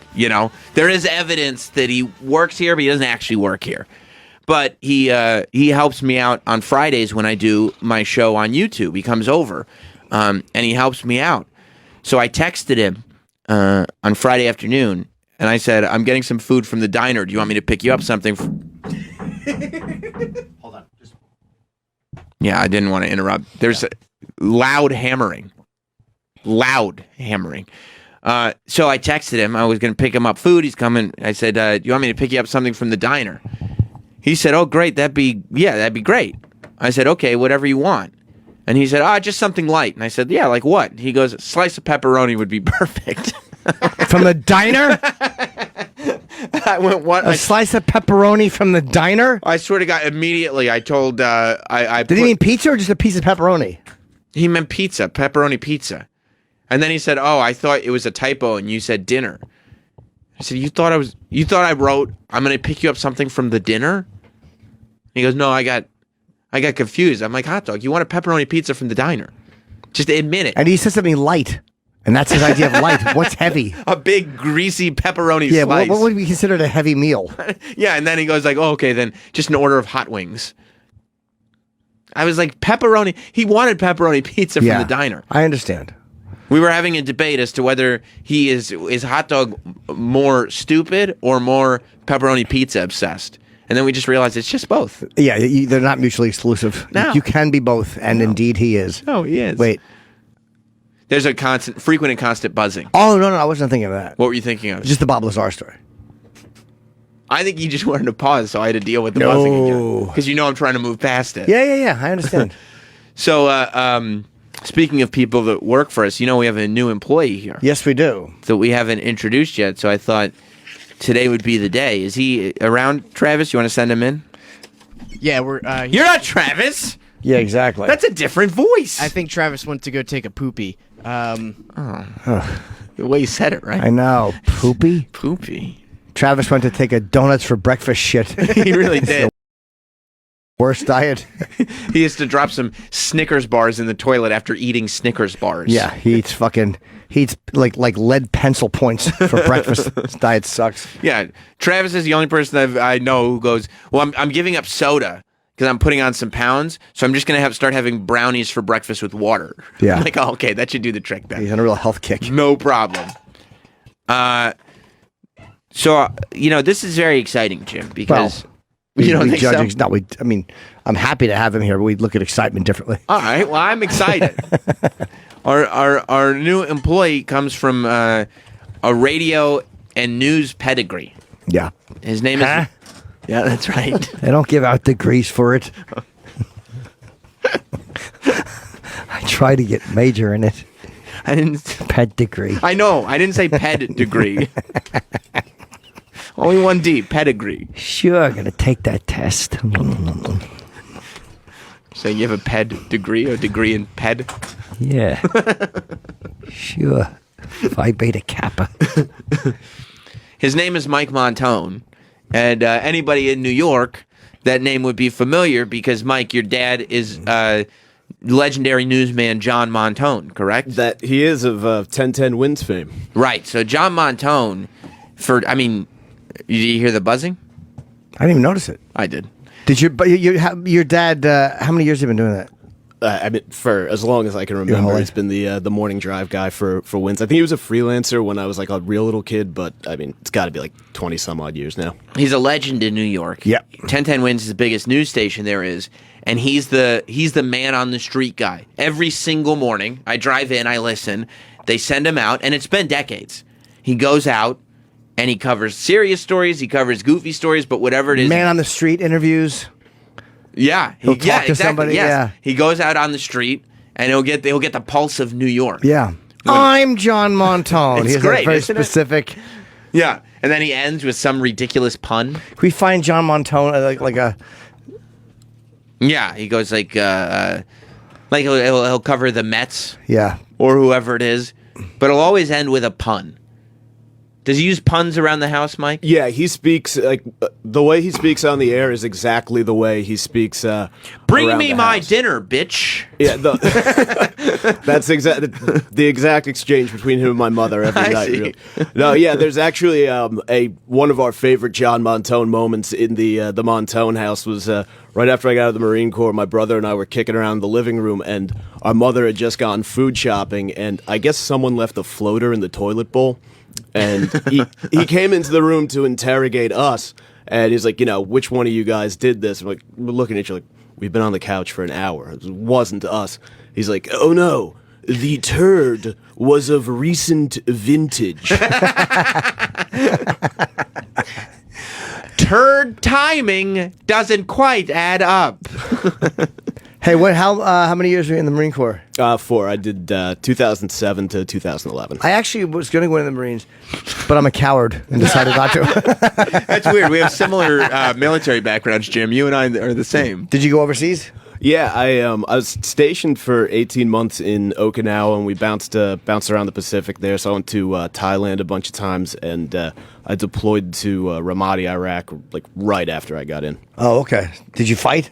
I was there in 2009, so it was pretty tame. Like I never fired the weapon, but we had a few incidents. We had a sniper stalking us around Al Anbar, and he actually got a headshot on one of our corporals one day. But the round went into the helmet, then traced a path along the top of his skull, and popped out the other side. Wow. So he got up. He's like, it felt like I got punched in the face, but he was fine. Wow. Yeah, it was scary shit. I had just pulled. I wasn't there. It happened maybe 5 minutes after I'd left. Do you get to go home after that happens? They gave him a couple weeks off to like chill out and be like, "Hey, this is take a breather." Yeah, you get to relax from that time when you got shot in the head. Yeah, that's fair. We had a few IEDs and stuff like that, but nothing. Where in nothing Iraq were you? Ramadi. Okay, so did you walk around the town a lot? Yeah, we did a lot of patrolling. Like we were there when Obama signed like the status of forces agreement, so we were the ones like turning everything over to the Iraqi police and getting stuff ready for the pullout. How did they treat you, the Iraqi people and the cops? So the police are interesting. There's a lot of like down low gay sex that goes on amongst them. So amongst the cops? Oh yeah, big time. They so like you'd be hanging out in Iraq. Wait a minute, Travis, is that why I found those applications on your desk? Yeah. I didn't want to tell you, but I saw sometimes you have to move applications. on. I saw applications and a passport. Yeah, he wants to be a sergeant in Baghdad. It was right after Mike showed up, and Travis was like, "I got some new information, and I'm exploring my options." Well, yeah, that's why we had him in for so many interviews. That's right. Travis walks into the bathroom with a drill. It's like, yeah, I'm preparing for the police test. Tell me more about these officers, Mike. Yeah, so I was hanging out at the Iraqi police station one day. We were doing like releasing prisoners from this jail that they were closing down, and this guy comes right up to me with his cell phone out and just shows me a picture of him working out naked. And he's like, Mister, boys or girls, what you like?" It's like, girls, sorry. I mean, depends on the photo. It could have just been one guy, though. Oh, no, widespread. Was he in good shape? Yeah, none of the Iraqis are in particularly good. Did he have a large penis? Yeah, it was nice flopper. Okay. Yeah, all right, cool. But yeah, no. I like that he's just working out with his dong out. A man has just come on my shoes. I'm Mike Mantone. No, we were gay sex for a gay man. we were doing a mission outside of Fallujah with the Kurds, and they had their guys down there, and they actually brought like a 19-year-old boy that they would dress up in like hot pants and a tight polo shirt, and he would serve them tea during the day, so they called him the chai boy, and at night they would just drill him up on the roof of this building that we were working out of. So it was pretty common. One of the Iraqi police chiefs, I guess, had broken up with his boyfriend, and they got into a fight, and he just cut his head off and left his body in the desert. But they couldn't figure out for the longest time. They thought it was Al-Qaeda making a comeback in the city because they're big on the head cutting off. And then they were like, no, false alarm. It was just a lover's quarrel. He had cum in his ass. His head was cut off. He was leaking semen.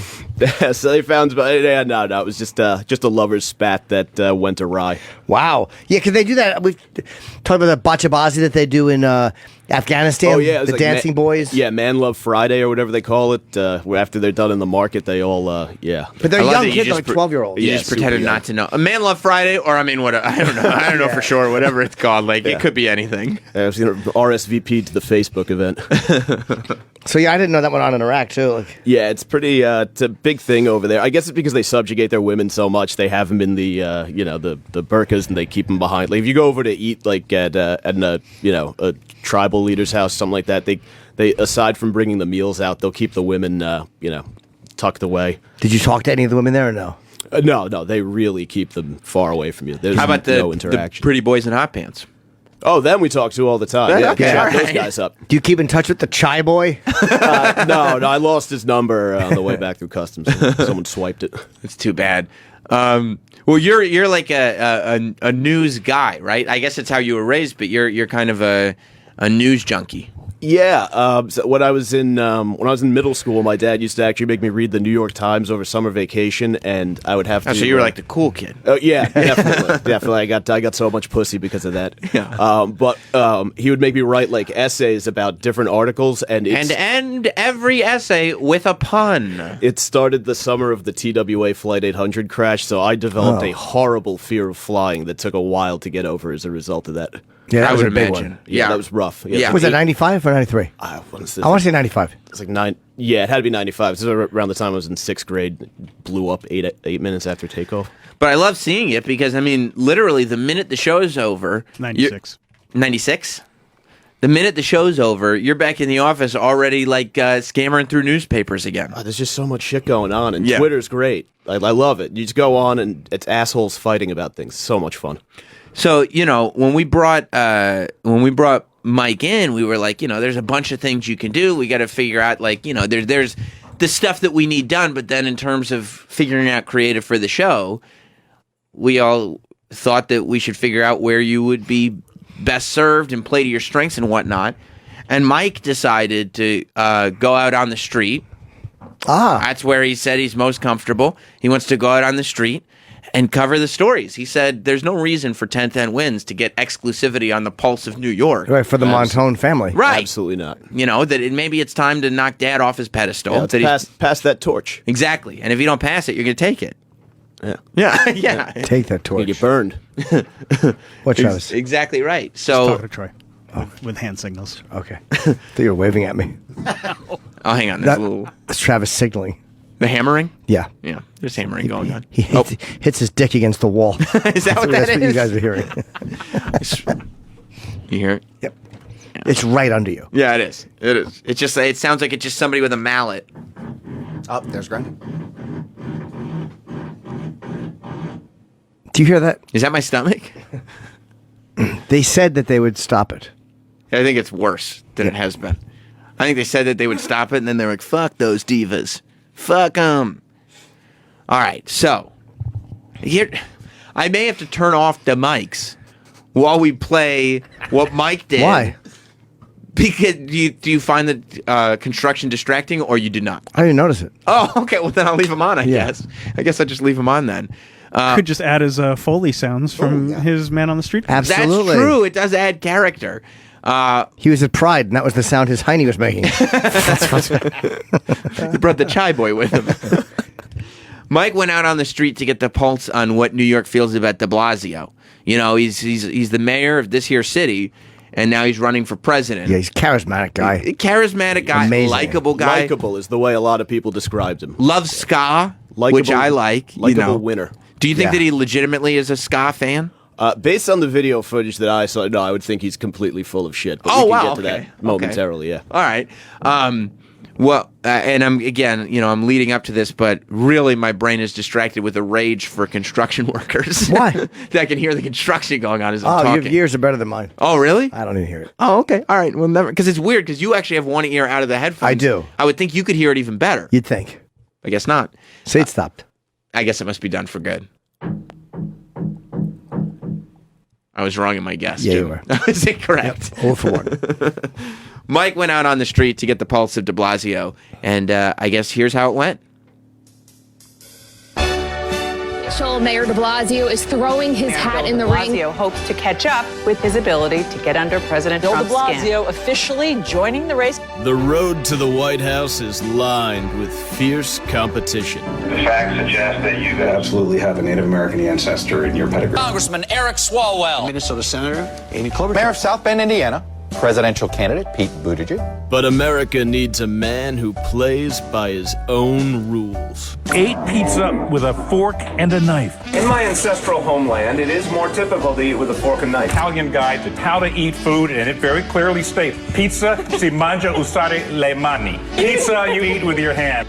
So to hell with the pundits. Worst favorability ratings of any Democrat. Palpable lack of excitement in the streets of New York. Bill DeLuzio is a miserable candidate. You have a likability problem. You're not an unlikable loser.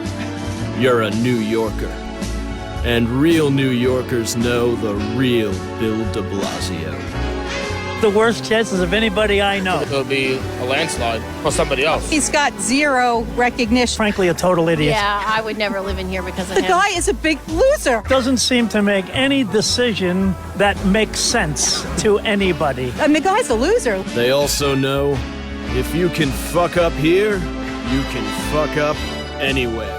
Spoiler alert, Bill de Blasio is never going to be the president of the United States. I wish him luck, but really it'd be better off if you got back to New York City and did your job for the little time you have left. Good luck, do well. There it is. Yeah, very good. Getting the pulse. So those are all people that you met. All those sound bites of everybody. Yeah, they were having a nice time at the Fox and Friends summer concert series. Good place to go. Yeah, just a wide range of opinions, right? It's the Blasio countries. Yeah, a lot of progressive votes down there.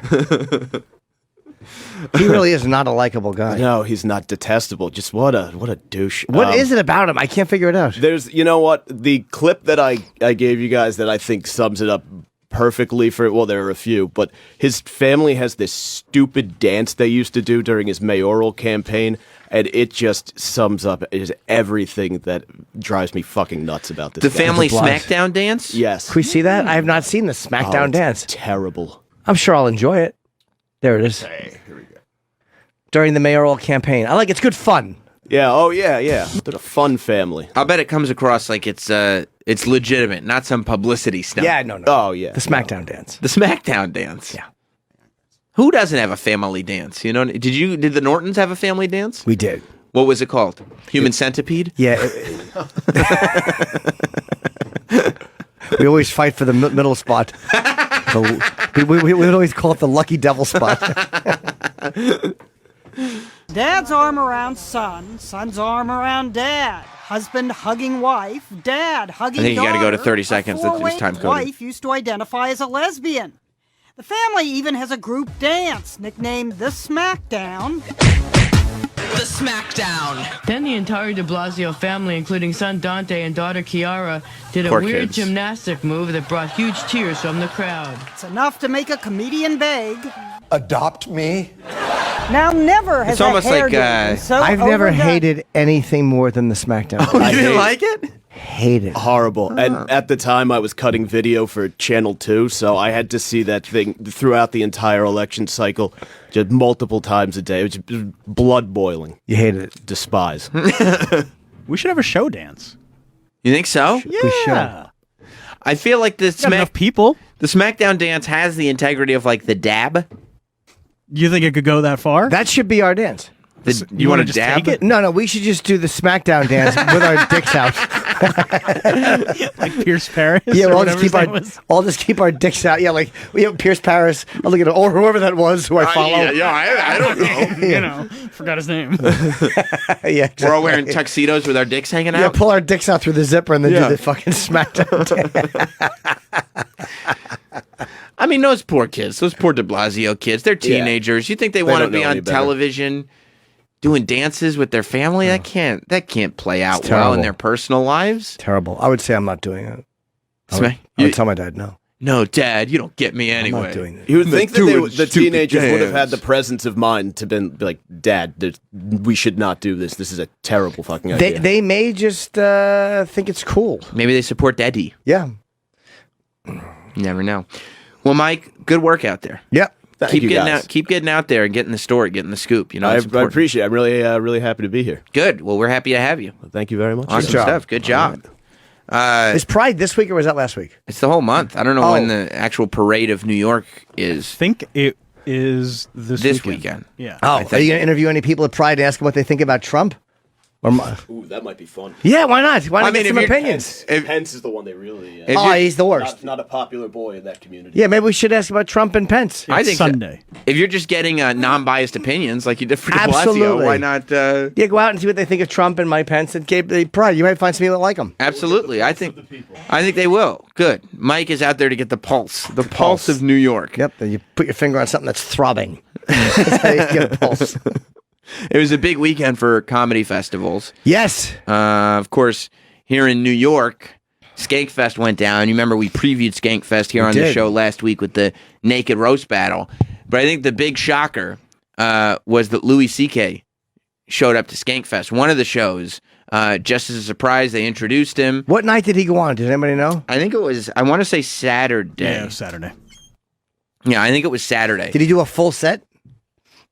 I think I don't know. The only thing that I've seen is him coming to the stage. Yeah. I assumed he did a full set. I'm but I don't guessing know. there was no phones allowed, or they had to cover their phones before they walked into the room he was in.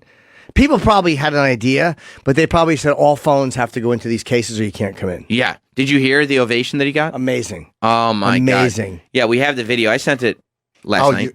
Yeah.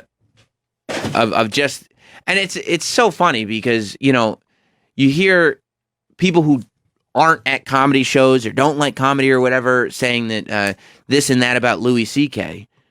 But when you see him at his comedy shows, he keeps getting these ovations. People love him. They want to see him do stand up. And there are people, I mean, like Nanette, Hannah Gatsby said that I'm paraphrasing too because I'm going by what I read, that she had to come back she wasn't lying about retiring, but she had to come back because Louis C.K. has an audience still. And I think that's good. Important work to be done. That she should be there. That's right. She has important work to do. Right. Because somebody needs to be the voice of reason in a world where Louis C.K. has an audience. That's right. She has important work to be done. Louis shouldn't do comedy. I guess he should never perform again. Or of course not. I don't know what... You know what the problem is with people who hate Louis? They can't define what they want. Like, they just want punishment. He said he was sorry.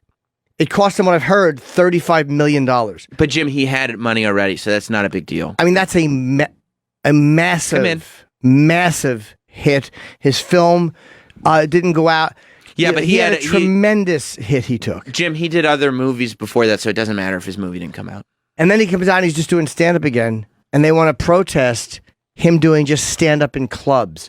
And it's like, what do you want to happen to Louis? Can somebody come out and say what they think? Should he never be allowed to work? What is it that they want from Louis C.K.? And why can an audience not speak for themselves? Why can't an audience make a decision to go see Louis? I mean, listen to the and the thing, of course, people will turn around. First of all, I think it was very ballsy of Louis to go and do Skankfest. It was very smart because these are comedy fans, and I'm sure he knew. Yeah. Was that you? Yes, it was. Oh. I'm sure he knew that showing up at Skankfest, he would get a good ovation. Mm-hmm. But at the same time, he also knew that because the name of the festival... Is that you? No, it's not. That one wasn't you? No. They're answering me. They're responding to me. Oh, I see. Are you guys talking through toilets? That is you. That's me. Yeah.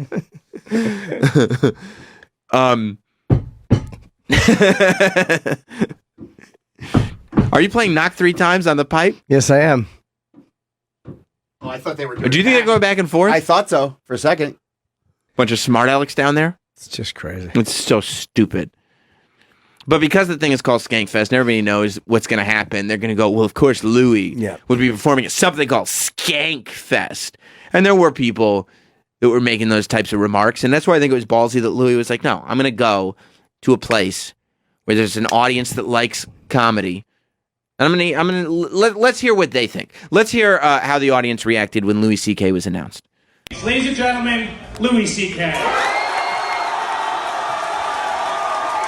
Standing ovation.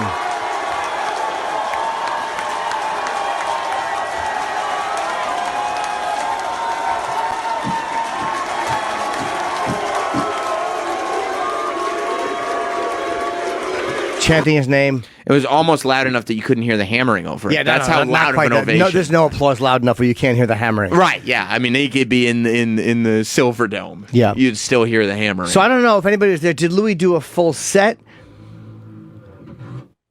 Was that your stomach or? Yes, it was. Okay. Did he do a full set, or did he only do? Yeah, or did he do a short set?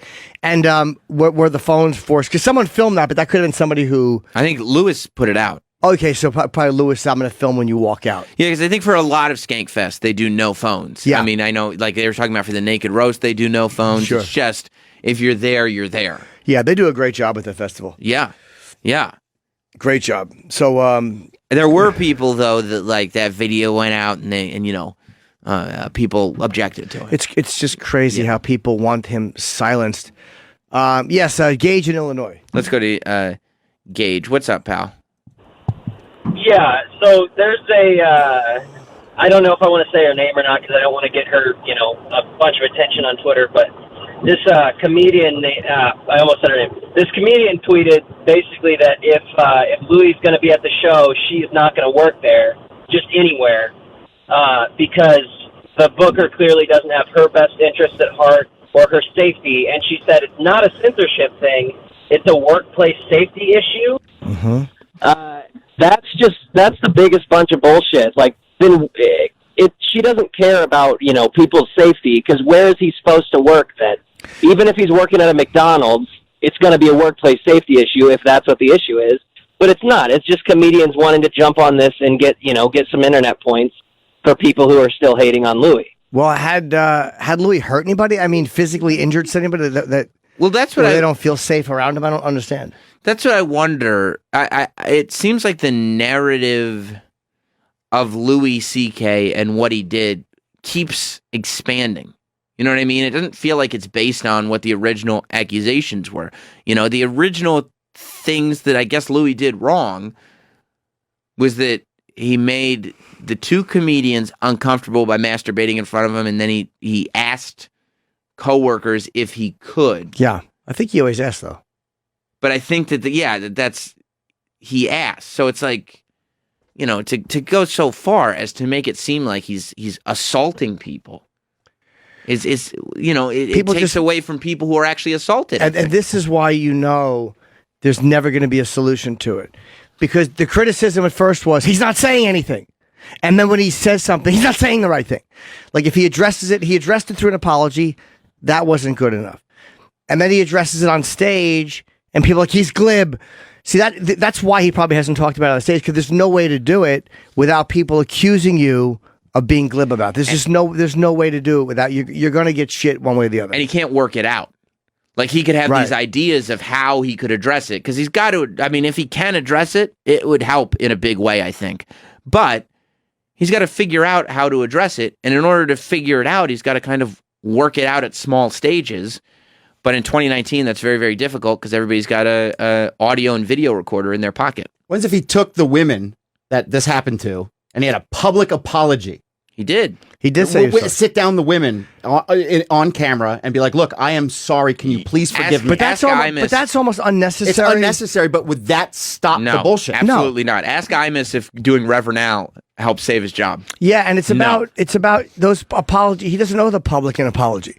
He owes the women if women felt affected, he owes those personal women an apology, but he doesn't owe the public an apology. No, I mean them. Sit the women down. No, I know, but I mean he doesn't have to do that publicly. Just say if maybe he has talked to them. I don't know. No, and I think it would just it's like blood in the water more often than not.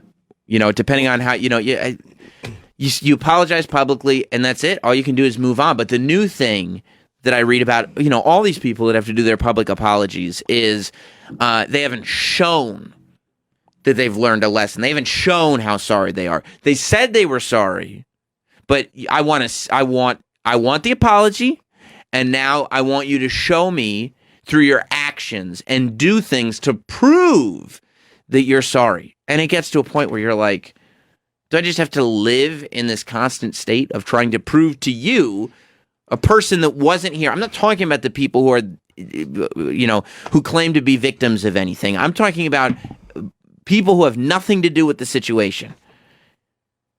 You need just constant and frequent evidence. All right, are you still sorry? Keep proving it. Keep proving it. Like that happened to Kevin Hart.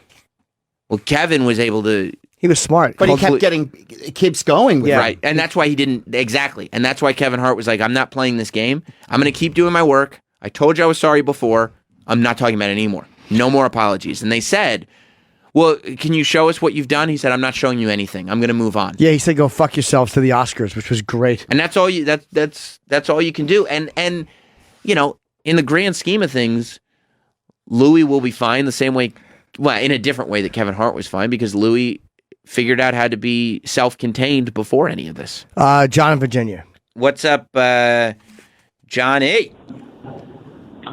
Hey, boys. I just wanted to ask, I don't know, maybe you all can't talk about this, but Louis was awesome on O&A, just the content that he talked about, like his kids and just everything. But why doesn't he finally come on the show anymore? Not even as like a tell-all, just because he's freaking hilarious. I don't think he's great on radio. Well, it's obviously Louis' choice. I don't think he's done any radio or press.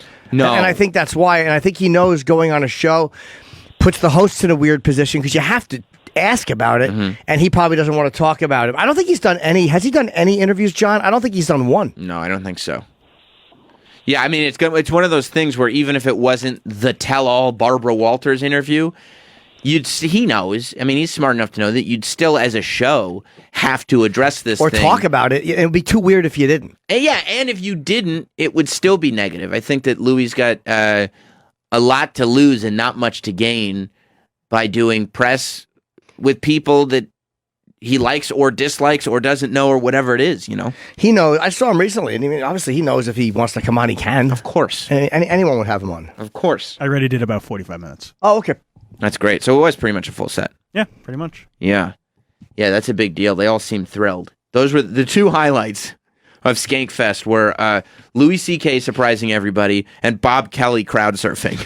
I know, but I watched Bob Kelly crowd surfing. I just thought, God, I miss Thanksgiving. Columbus Day. Man, I had no idea how strong, I mean, physically. Yep. The Skanks fans were. Yeah, they really are. The very powerful group. The Skankfest people are very, very powerful. Look at them. Can we hear this?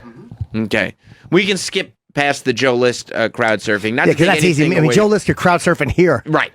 Not to take anything away from Joe List. He's 19 but- pounds. Right. Joe did do a stage dive, which was cool. Right, but again, I'm not overly impressed that you can catch Joe List. Right. The fact that Bob Kelly just kind of rolled off the stage onto the people, I'm still impressed that, whoa, look at him lift him. Crowd surfing, the show is not funny anymore. Bobby Kelly is going to go crowd surf right now. Look at him. Yeah. There he is. Oh, my God. He just kind of rolls off the stage. Oh, that ties in with the other story. 4 dead pulled out of Skankfest. Dude. And there he is, Bob Kelly. Oh, my God. Crowd surfing. It really is. Looks like the dolphin that died when everybody passed it around for a selfie. Good for Bob. Yeah, good for him. Doing that, by the way, that Creeps with Kids tour with Bobby, Jim Florentine, Ron Bennington, and Voss. Oh. I think tickets are on sale now, or they're going on sale. No, they're on sale. What a great fucking lineup, man. Just monster of a show. That is a great fucking show. So that's a great summer tour. And Dice and Roseanne. Yes, it was announced this weekend that Mr. and Miss America. Dice Clay and Roseanne Barr. What a great poster for it, too. Did you see them Yep. with the fucking red, white, and blue? Really great. I really think that this is actually Dice. Ultimately, not that it's doing a favor for Roseanne. I think this is not that it's gonna be bad for Dice at all. Amazing I think for it's gonna both be of them. good for both of them. But I think it's gonna be even better for Roseanne. I think this tour, Dice has built up a lot of goodwill and a lot of respect over the last several years. And I think that him bringing Roseanne out with him is going to remind people the comedian that Roseanne is. She's funny, yeah, and Dice has loved her for many, many years. Even the day the laughter died, or or part 2, somebody yelled at Roseanne about Roseanne, and Dice goes something about him. He goes, "She lives in a house in Bel Air. She shits on you, believe me." Believe like this me. is way. He's been friends with her for a long fucking time. Yeah. Well, Roseanne has been, she got so famous from Roseanne. What was that? It was a television sitcom based on her stand-up in life. Cool. It was very, very successful. But she was so famous from that show, and then most recently, she just is famous from controversy. Yep, and the show came back. And Twitter and the comeback and everything. I can't believe the Connors didn't last. Without Roseanne? Yeah. That was your show, right? Heartbreaking. Yeah, that was the one I loved. For you said once they got Roseanne out of there, now we got a show. Now we we're got a cooking. show. You can have this aftermath. Is that you? Yep. So I think that Roseanne going on tour with Dice is going to remind people, like, oh, the reason this whole Roseanne thing started is because she's a stand-up. Do you know what size rooms they're going to be doing? They've only announced 2 shows, the Paramount and Hard Rock in Atlantic City. The Paramount in Long Island? Yes. They'll sell that out quickly. Definitely. So fast. 1,100 seats or 1,200 seats. Kind of want to go see it. Yeah. That'd be fun. That'd When be a fun are they show. going out? September. Okay. Oh, it's not a summer tour. Okay, it's going to be on sale all summer. They start. Yeah, tickets are on sale Friday. I think they will sell out shows. I think they're going to sell out a couple shows. Yeah. And then Long go into- Island, they'll and then- sell out And then easy. go into bigger venues. So I'm going to guess 2,500 or 3,000 for a little while, and they might go bigger if they want to. Rosemont Theater in Chicago, I think, is 4,000 or 5,000, or the Chicago Theater. The fucking big, what's the big one in D.C.? It's like the Warner in D.C. The White House. What's that? Oh, for a gig? Yeah. Yeah, they're doing the Rose Garden. Yeah. Yeah, I think it's really cool. Good for them. And then Clusterfest went down this weekend. What's that? I've heard of it. Well, but I didn't know who's on it. No, I would get that you wouldn't know that much about it because they get like really big name comedians. Oh, cool. Yeah, so that's why you're still not super familiar. Oh, San Francisco. Yeah, they probably wouldn't invite me. Yeah, no, it's a big comedy festival in San Francisco. Roland was there. Is Roland here? No, I think he's coming home today. Oh, okay. Yeah, Roland was out there because I guess they had a, whatever, some kind of Sirius XM representation. Okay. But it's kind of the Coachella of comedy, I guess. It's super hip and super big. And a lot of the people that are going are not comedy fans. They're going to 14,000 seat giant shows. Oh, okay. But people were calling it the Fire Fest of comedy. Oh, really? Because so much was going wrong. They were Is it new? No. I mean, it's been around 5-ish years? 3 to 5 years. Patton was there, Mulaney. I'm not sure what Sinbad. No, I think that nowadays they're using Fire Fest very, very loosely. Yeah. Because Twitter would come up and the drinks were watered down. And they'd go, oh my God, look at this drink. This is like the Fire Fest of comedy. Like, oh my God, look how long this line is. This is like the Fire Fest of comedy. They're saying Fire Fest for anything. Anything that's bad. If it's the slightest. Fire Fest. Oh my God, this is like the Fire Fest. It's like, no, you just wait online. You'll get in. You'll get in. Nothing that I read seemed like it was all that bad. Well, not Fire Fest level bad. No, that's the thing. Fest. I read it and I was like, okay, it's kind of fun that it became such a disaster. Yeah. It didn't sound like a good time. No, it sounded like a miserable Sounded like time. Firefest. But not You know like what? Kind of. Firefest level. Yeah, it kind of sounded like Firefest. It said Firefest. It was $279 for a 3-day general admission ticket or $689 for VIP. But instead of world-class comedy experiences that it was marketed as, attendees encountered 3-hour lines, missed seats, and limited disabilities access. Oh my God, there's no wheelchair ramp. This is like Firefest all over again. Firefest was, I'm stranded on an island with a bologna sandwich, a FEMA tent, and no bands. Yeah. That's Firefest, not like, I thought I was going to be able to see John Mulaney, but I'm not even that close to the stage. It's like Firefest. It said, by Saturday night, dozens had tweeted that they'd begged the box office for refunds, but had been denied. Others said they were going to file fraud alerts with their credit card companies. It's not fraud. It's not fraud. Maybe false advertising, but not fraud. Right. In the words of the great Ja Rule. Ever. Maybe like that false quote? advertising, but not fraud. It's the same thing. A tweet from Clusterfest notified those in line that they may not be able to get to see, headline John Mulaney, after hours of waiting, and it drew furious responses. But inside the theater, people weren't all that comfortable either. San Francisco Weekly staff writer says that the scene indoors before an Anthony Jeselnik set was pure chaos, with security demanding people give up seats they'd saved for friends who'd run to the bathroom. Again, sucks that your friend goes to the bathroom and his seat's gone. It's not Firefest. Right. Yeah. Like, oh my God, I lost my seat when I went and took a shit. This is like Firefest all over again. I'd be pretty pissed off, though. You'd be pretty pissed on rushing out of the bathroom. Yeah. I got piss all over my legs trying to get my seat. This is like Firefest. You go to the bathroom and you lose your seat. That's true. Well, you know the old rule. It's like Firefest. I think this is sex though, Firefest right now. The old rule, I think it's in the fine print on the back of each ticket. It says, "Move your feet, lose your seat." So is that legally binding? It is. It's on the back of the ticket. That is ridiculous. The security would take someone's seats. I know this is like Firefest all over again. Yeah. And then I think she said that people at the end were just sitting in the rows. I'm sitting on the floor. This is so Firefest right now. That's fire hazard. It's Firefest. It's a fustercluck. You should start your own festival. Fustercluck. Fustercluck Festival. Chip Chipperson's Fustercluck. Who would you have? Except Chip is such an egomaniac. It would just be acts revolving around him. Yep. There's going to be a Chip Chipperson comedy show, a live Chip Chipperson podcast. Burning Embers are playing. Sick Fucking Puppies are playing. Sick Fucking Puppies are headlining. Yeah. Where are they headlining? Fustercluck Fest.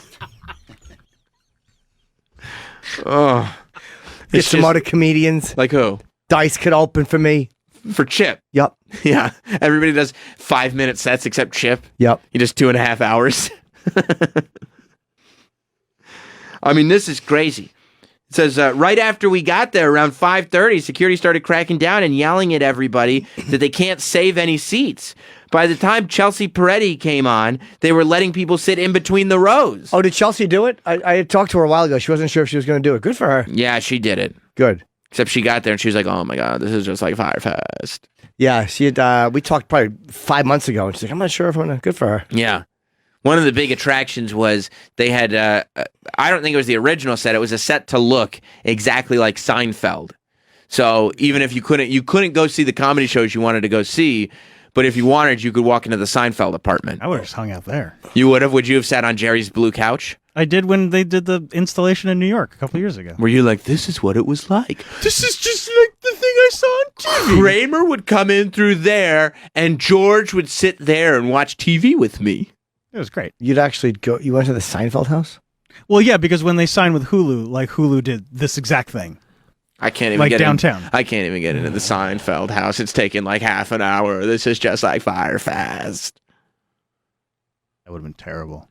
What, having to wait 30 minutes to get in? Yeah. I know. People should go to jail for this. This is crazy. Last year, they had the main stage outside, but the only stage outside is for music this year. Why have it festival style, but limited seating for headliners? I don't disagree. Yeah, no, I don't either, but, you know. And it's, you know what? Not to make comparisons, but it's starting to sound a little like Firefest. Oh, my God. The last time I saw a disaster like this. Firefest. I can't even get in. Oh, my God. Firefest. Wait till Montreal. We're going to have so many people trying to get to see our live radio show. We're only going to be able to sit 98% of them. And for the other 2%, it's going to be like Firefest all over again. Firefest. You know what we should do? Kill ourselves? Yeah, I was just thinking that. You know what we should do for Montreal? Bring a bunch of styrofoam containers with bologna sandwiches in them and just hand them out to everybody. It'd be just like Firefest. It would be perfect. We should just call the shows Firefest. Firefest in Montreal. It's funny. Jim Norton and Sam Roberts present Firefest at Just Why for don't we Laughs. do that? We'll hand out bologna sandwiches. What do they drink? Water? We'll bring quarter waters. Yeah. Those little ones. Bologna. They'll probably be so excited. I don't think they have quarter waters in Canada. What do you got to buy them with a toozy or whatever their money's called? Looney and toozy? and Toonie. How much would it Looney be and for Toonie? some bologna sandwiches for the audience? Couldn't be that much. It's not that much. Bologna's cheap. No. Yeah. We'll get Jim McClure to pony up for bologna sandwiches and toozy waters. That's what they call them in Canada, right? Toozy waters? Toozies. Yeah. You know what happened if we got Spencer, You know what happened if we got a fake sandwich and handed it out? What people would call it? What? Go for it. Your mic flag is, I took it off. I hated it. yeah, it's just on the table. So you could have much noise. You could have unplugged the mic during the break. And I why didn't would you take think the of it. mic flag off? It's I just so don't good like for- it. It's just harder to hold the mic. I like to hold the mic like this. It's like Firefest. Oh my God, this disaster is becoming the Firefest of radio. What were you going to say, fake sandwich? What would it be called? Phony bologna sandwich.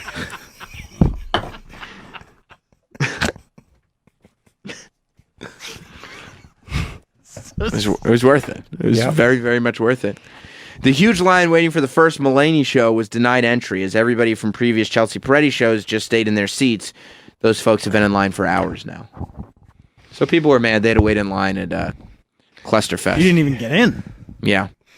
Well, didn't they just go to the second show? I don't know. Were there two shows? It said for the first Mulaney show. So I feel like they must have gone to the second show. Cluck Festival. That's what it sounds like to me.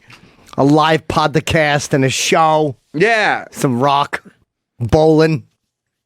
It just sounded like Hall H at Comic Con. Yeah, that's pretty much what it was. People just camp out to watch movie trailers. Yep.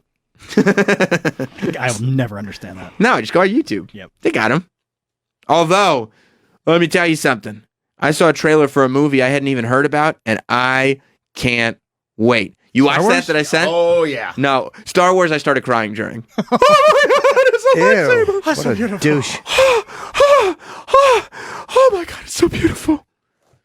No, I went It was to a movie trailer. Huh? What was it? Well, I went to the movies over the weekend, and there's a movie coming out called Bad Trip, and I haven't even heard about this movie. It's starring Lil Ray.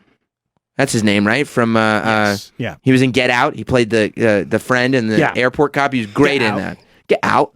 He gets it. Tiffany Haddish and Eric Andre.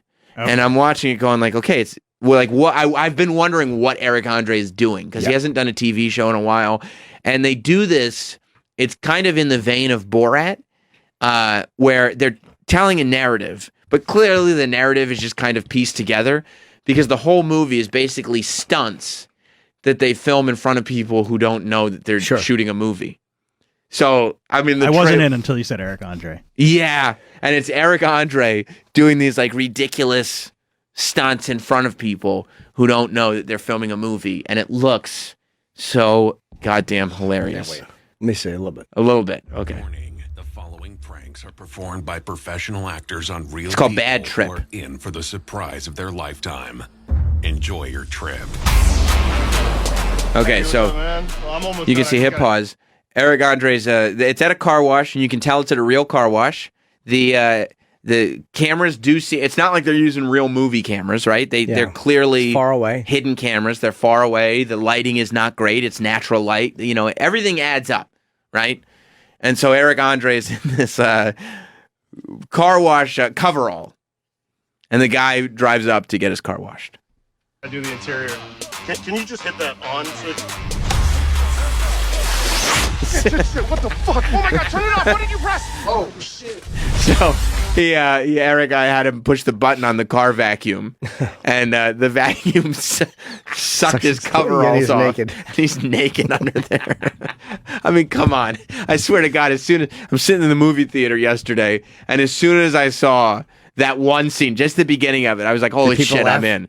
Yeah, they laughed, but I don't even know if they knew who Eric Andre was. But as soon as I saw that, I'm like, "Oh my God!" Because if you could trust anybody that this is legit, like this is real, it's Eric Andre. Yeah. Like he's the one who would do. He's not gonna fake this. Play one more. We are about to embark on the trip of a lifetime. Hell no. Hey, we're not taking my sister's car, man. She will kill So our sisters and Lil Ray and Tiffany Haddish and Eric Andre are clearly they're making a movie. So when you see a scene like that, that's a movie scene. That's a cut It's scene. like Borat, right? It's So a they real can tell scene. a story. Yeah. But this is now Tiffany Haddish, who's wearing cornrows and has no makeup on, so she doesn't look as much like Tiffany Haddish, escaping from a prison in front of people. She'll never know. Let's steal that goddamn car and go to New York and have the adventure of a lifetime. Here we are at the county facility. Don't tell nobody. I'll kill every single one of you white motherfuckers. So they had Tiffany wearing coveralls come up from underground, like all dirty and everything, yelling at the people on a tour. It's great. Why don't you believe it? I know your face. Could you go back again? Jim, I know you better than you know yourself. I know when Jim didn't believe it. Are you still on board, Travis?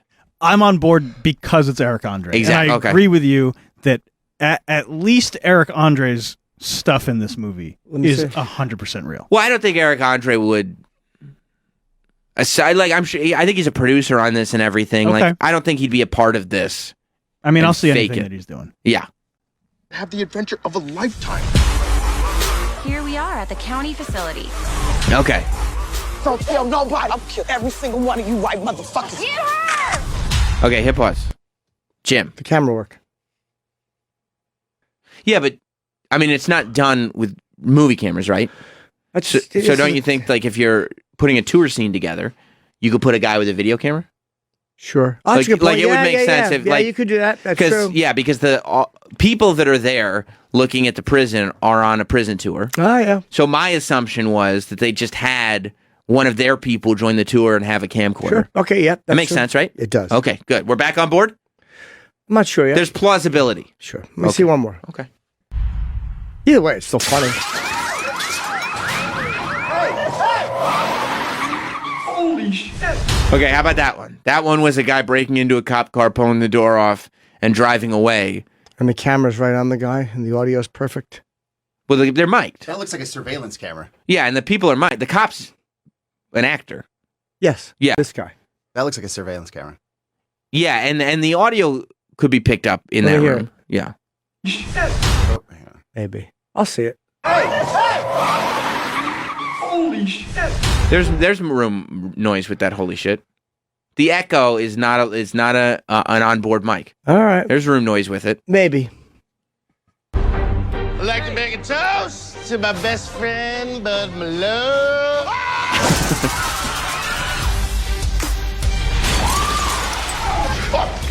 Oh, sorry. I thought it was open.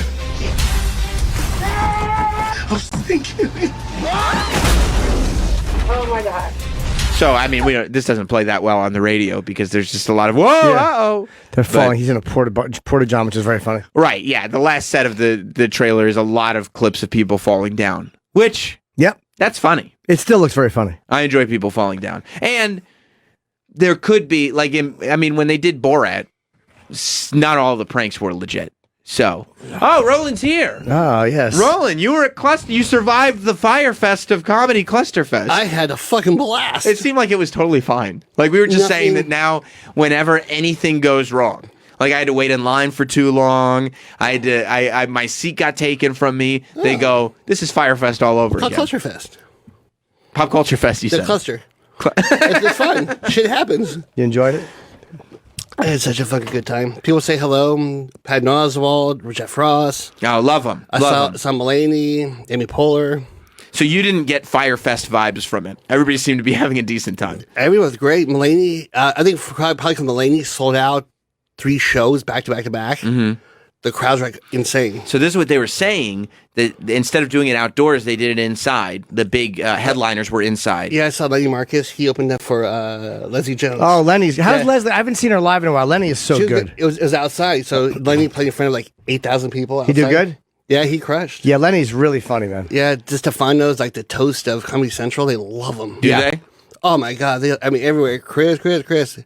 And people love comedy there. They knew who Lenny was. Everywhere, all the comics were walking. They got stopped. But so they were saying the headliner room it was almost like Comic-Con's Hall H in the sense that people were waiting online. They said people were waiting online to see John Mulaney while Chelsea Peretti was performing. Yeah. Chelsea Peretti got off stage. Everybody just stayed in their seats.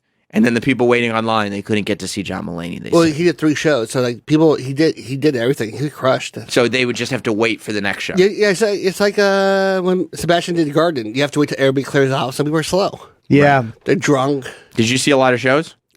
Bits because I had to run around everywhere. Right. You just kind of went in and out, watched for a few minutes. Some Mulaney for 20 minutes, and then I got a text. Hey, come over here. Jeff Ross is doing some roast battle. Come over here, Patton Oswalt. Patton was amazing. What were you doing? Just networking, or was there a serious representation? Just networking. Yeah. Shaking hands, kissing babies. Did you have a badge? What? Did you get a badge? Comedy Central gave me all access. Good. So I was able to zoom around backstage. Hey, she come to Sirius. You said come to Sirius. And then hang out with Stefano. It was good. I had a great time. That's amazing. Just a networking trip. So you just got to hang out. Basically, you just got to hang out. Yeah. You went and just hung out. That's great. I saw your social media videos. You were hanging out on the Seinfeld couch. Oh, I love that. And then Jeselnik was there. He's super nice. Yeah. I heard he's crushing it on his podcast now. Is he going to come do the show? The kid's coming here. I don't know. I forgot to mention Sirius while I was there. I know. I mentioned you guys first always. I'm sure you did. And I had a great time. I like Seinfeld couch and then the Office set. Oh, they had the Office set as well? Yeah, were you looking awkwardly into the camera while you sat in Jim's desk? No, I was there by myself because all access means adios pedestrians. You didn't help anybody out? No, there's one girl goes, oh my God. She goes, hey, I'll give you your +1. I go, really? Way over here. And I just went in and like, bye, bitch. And I'm not there to date. I'm there to like have fun. Of course, Roland is our talent booker for those that don't realize. But I just love that you were down there networking and having the time of your life. You have to when you network. You met all the agents, managers, the new ones are coming up. You did. Yeah, the Ali Wong's people, they're all great people. Everybody's so nice. Right. Well, and everybody's having a good time because, like you, they have the all access passes, which means pedestrians. Adios. I see. Okay. Because backstage the comics, like they have open bar, open food. You hang out with everybody, talking. You're no longer a man of the people. You hang out with the upper echelon. Yeah. Is that right? Like Jim says, sometimes you have to treat yourself nice. You like a good VIP area. No, I love a good VIP area. Yeah. Will you take advantage of a craft services area?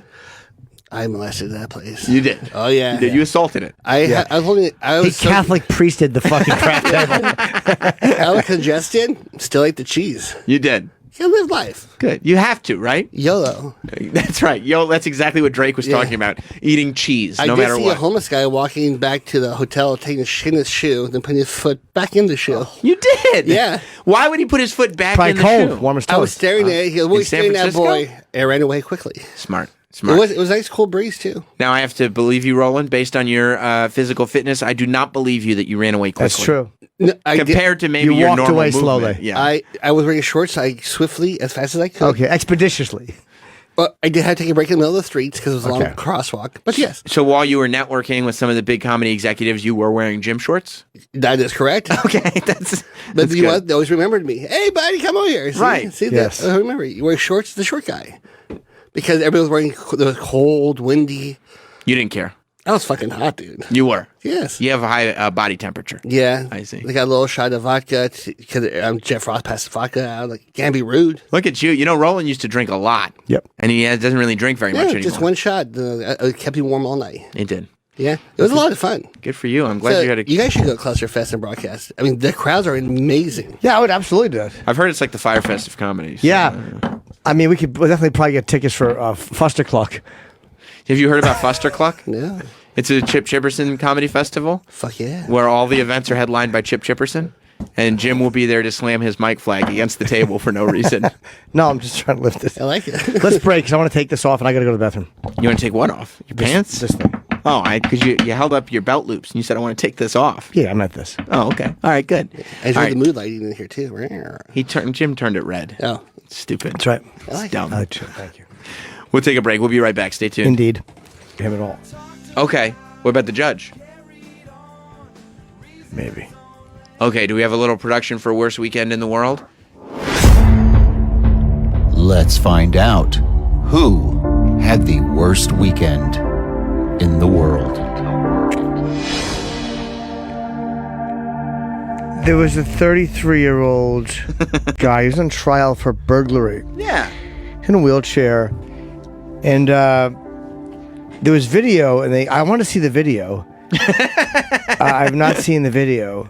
You know, I'm going to tell you the truth, Jim. I wouldn't mind seeing it myself. And apparently he shit and threw it at the judge before eating the rest. Did you read his quote? Yes, he said it was... What he yelled? Oh, it's protein. It's good for you. And I think the most amazing person in this story Yes. is his lawyer. Right. Because the man was acquitted of all charges. Do you know how good a lawyer you have to be to get your guy off after he throws shit at a judge and then eats it? So this guy, he's sitting there in his courtroom, and during closing arguments, he shits in his hand, he throws it at the judge, he yells, "It's protein, it's good for you," and then he eats the rest. Sure. And the only reason I would give him worst weekend is because you have to imagine that he wishes he had just waited until after the closing arguments were done, because he was found not guilty. Yeah. You're right. I think though. he did it the day before as well. What does that lawyer say? Like, please, keep in mind that we are not on trial for throwing or eating feces. From what I read, burglary, and it was actually his feces. He didn't take that. Clearly, That's true. He didn't steal feces. He shares. He's He's a his giver, stuff. not a taker. Yeah, exactly. He's also on he's for Grand Theft Auto or something, so he's still in jail. Yeah. Ladies and gentlemen of the jury, this prosecutor would have you believe that my client took items that weren't his. The only thing he took was a shit right That's here right. in this courtroom. And you saw it. You saw it. And he folks. shared it. And he gave some to the judge. He's a health nut, obviously. Right. He protein diet. He ate some of his own for protein. Yeah, his only crime is that he follows Atkins.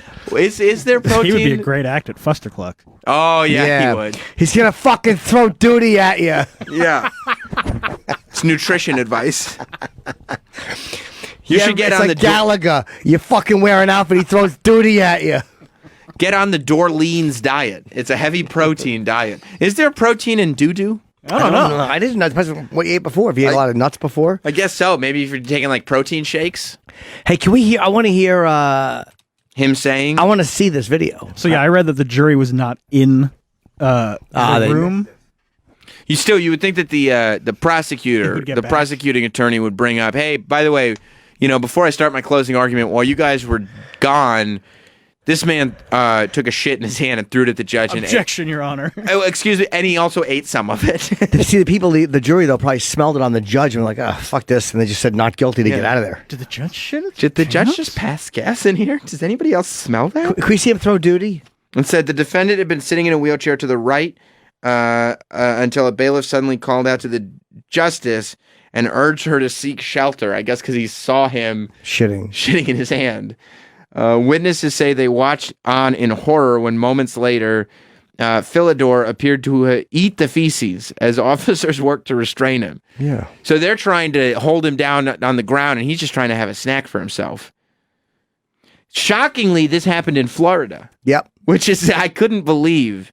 So I hope that Billy Corbin's next documentary is just about this guy. So that happened on Friday? Yep. On Thursday during a lunch break, the 33-year-old defecated on himself, smearing it all over his body and on the walls of his cell.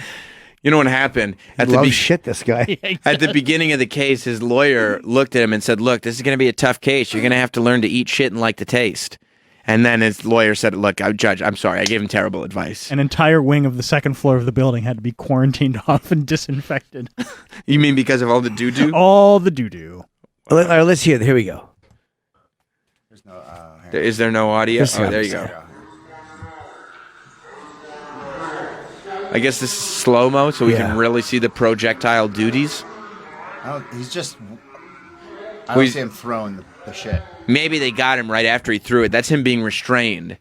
And if the article is true, while he's being restrained, he's trying to snack on the rest of it. Today, Ernest Roberts. That's okay. Shouldn't they just cuff you and do that?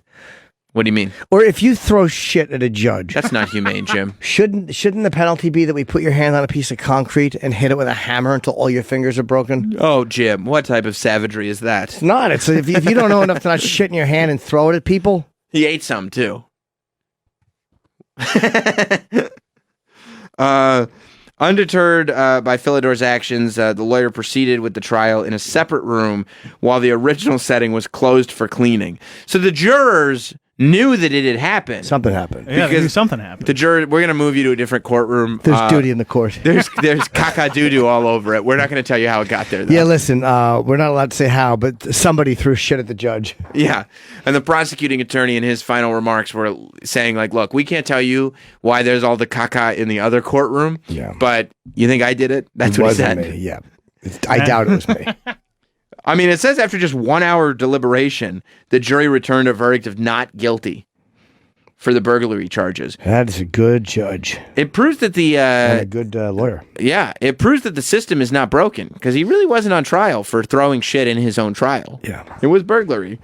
But now this article is out there, maybe possibly poisoning the jury pool. If the shit itself doesn't poison them, this article will. And he is going to remain in custody as he's also facing a separate trial in a Grand Theft Auto case. So, you know, this guy steals stuff unless he stole a car and the burglary and Grand Theft Auto were two separate charges. If he can get knocked off for burglary, maybe he can get acquitted for Grand Theft Auto. And then the only thing he'd have to worry about is whatever charges are coupled with throwing shit at judges. The judge is very attractive, by the way. I'd throw my shit at her. Is that a She thing? looks familiar. Why does she look familiar? It didn't look familiar Judge to me. Lisa Walsh. Why does she look familiar? I don't know. I don't think she looks familiar to me anyway. Maybe not. Maybe she just has a common face, but I don't know why I've seen her before. I don't know her from any courtroom TV shows. You think he'll do his bit in the next trial? Oh yeah, of course. He is kind of known yeah, it's for my it. thing. Yeah, come on. You got all. You know how many reporters are going to be there with hazard masks on? Yeah, it's like his thing. It's like Steve Aoki throwing cakes. Exactly. He eats shit and throws it and eats it too. That's right. Like Ozzy throwing water at a crowd. Right. Right. It's the Gigi Allen of courtroom dramas. Right.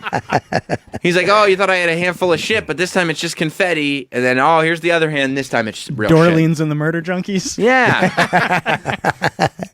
Yeah. Vince in New York has actually a terrific observation. What's up, Vince? Guys. Yeah. You're missing the key factor here is that the guy can shit on cue. That is a commendable quality. That is amazing. Do you think that they smelled it first? Like the people in the courtroom smelled it and they're like, what What is he? Just shat in his hand What and is he threw doing? it. Because keep in mind, he's in a wheelchair. If you're the one thing you can do easier than anybody else if you're in a wheelchair is shit in your own hand. Because you're always sitting down. Like, oh, Then your man. hand smells. He doesn't mind. He's eating it. Yeah, but then you gotta smell it on your lip. That's the least of his concerns. Yeah, he probably likes the taste. Oh, what if he had a diarrhea problem? Well, he probably doesn't because his diet mainly consists of his own shit. Yeah. So it's actually I don't know if you know this, but as experts have often stated, it's protein and it's good for you. By the way, there's always some guy got sentenced to 40 years and threw shit. It's happened before. People threw shit at a judge. So I think that whenever it comes time for sentencing, you should come in cuffs. Because you might throw your shit? You might You're talking shit in about your hand. a couple of shit throwers just spoil the party for everybody? Yep. Man. I don't know. Two bad logs spoil the bushel. Yeah, as we like to say. that's not fair. That's not fair. What if you're not guilty? You gotta. Is that video? Man throws feces after he was sentenced to 40 years. Well, see, that makes a little more sense. Sure. He's pissed. He's got to do 40 years in jail. This guy, the trial wasn't even done. He was about to be found not guilty, and he threw his shit. Can we see what he was? The guy that we're talking about. Yeah, I'm trying to see what. 40 years. What was he? He's 46 years old. What was he sentenced for? Armed robbery. Yeah. Was he armed with? Was it a gun or was it feces? Yeah, he probably held out a fucking handful of shit. Yeah, maybe he crafted a gun out of the doo-doo. Oh my God. He was collecting his own feces and urine in Ensure water bottles while isolated. Ew, for weeks? Just so you would have it. Weeks worth of shit? It's like having grenades. You got to have a hobby. You're I mean, I locked guess up, so. Got nothing to do. And when he has a diarrhea problem, it's like he found the limited edition. Ooh, it's like a chase. It is. It is. This is short packed. I have the rare diarrhea bottle. I would hate to have duty thrown at me in a court. How embarrassing for the judge. In a court anywhere. Oh, my How was God. your day? Someone threw shit at me. How about you? You win. Do you even talk about it when you get home? Your husband's like, I know you're eating fucking meatloaf and stew. Oh. He's like, oh. How was your day? Nothing. Just watch the news. Yeah, it's fine. Don't watch the news. Don't watch the news. Don't listen to the radio. Don't do anything, please. And don't throw shit at me. Yeah. I've had enough of it today. You go home like, oh, honey, I've been getting shit thrown at me all day. And he's like, would you fucking relax with your exaggerations? No. Here, read this. By the way, the worst part is that this will be popping up for weeks. Yeah. Like what will happen is, a week from Thursday, there'll be another case, and the judge will go, order, and hit the thing, and a little fleck will fly off. Oh, because and hit her in the lip. They didn't get all of it. Because they didn't realize there was some on the bottom of the gavel. And she's been desensitized to the smell. Yeah. I mean, I would imagine that when someone throws shit at you in your courtroom, whether it's still there or not, you're smelling that for weeks, right? Just in your own head, psychologically, like that smell just stays. It's somebody else's doo-doo. Witnesses on hand at the time said Philidor also ate some of the excrement. I love the word excrement. Excrement. It's such a harsh word. Well, you want to handle your things professionally. Yeah, somebody threw excrement at me at work. This story is not being put out there for entertainment purposes. This is a serious story. I want to know if it was a handful of shit or was it like one log that he javelined at her. Well, if you've got enough to throw at a judge and also enough to have eat left over, you got to have a lot. Now, why is he in a wheelchair? Is he hurt or is he always in a wheelchair? He looks like a fucking... He's got to just be hurt. I mean, he's in for burglary. How do you burglarize houses in a wheelchair? I think he broke his own legs because he liked the idea of sitting down all the time so he could shit in his own hand. Oh, okay. Makes sense. Yeah. Ugh. He looks like a fucking mental case. He does. His eye contact is always off. Also, there's an article that says that he shit in his hand and threw it at a judge. Yeah, that would definitely So say. that also he ate some of it because he thinks there's protein in it. I don't know if he's right or wrong about that. I looked it up. I think that you're probably right, Jim. It probably really depends on what your diet consists of. Sure. Like Travis's excrement is probably only very, very little protein. Just mainly cookies. Yeah, a lot of sugar. There's a lot of sugar in Travis's excrement. Yeah. Probably tastes all right. Oh yeah, I'm sure it does. But in like A lot of semen in Travis's excrement. Travis's logs look like a devil dog. You crack them open, they have creamy. It's disgusting, Jim. Cakey with a creamy center. That's gross, man. That's so freaking gross.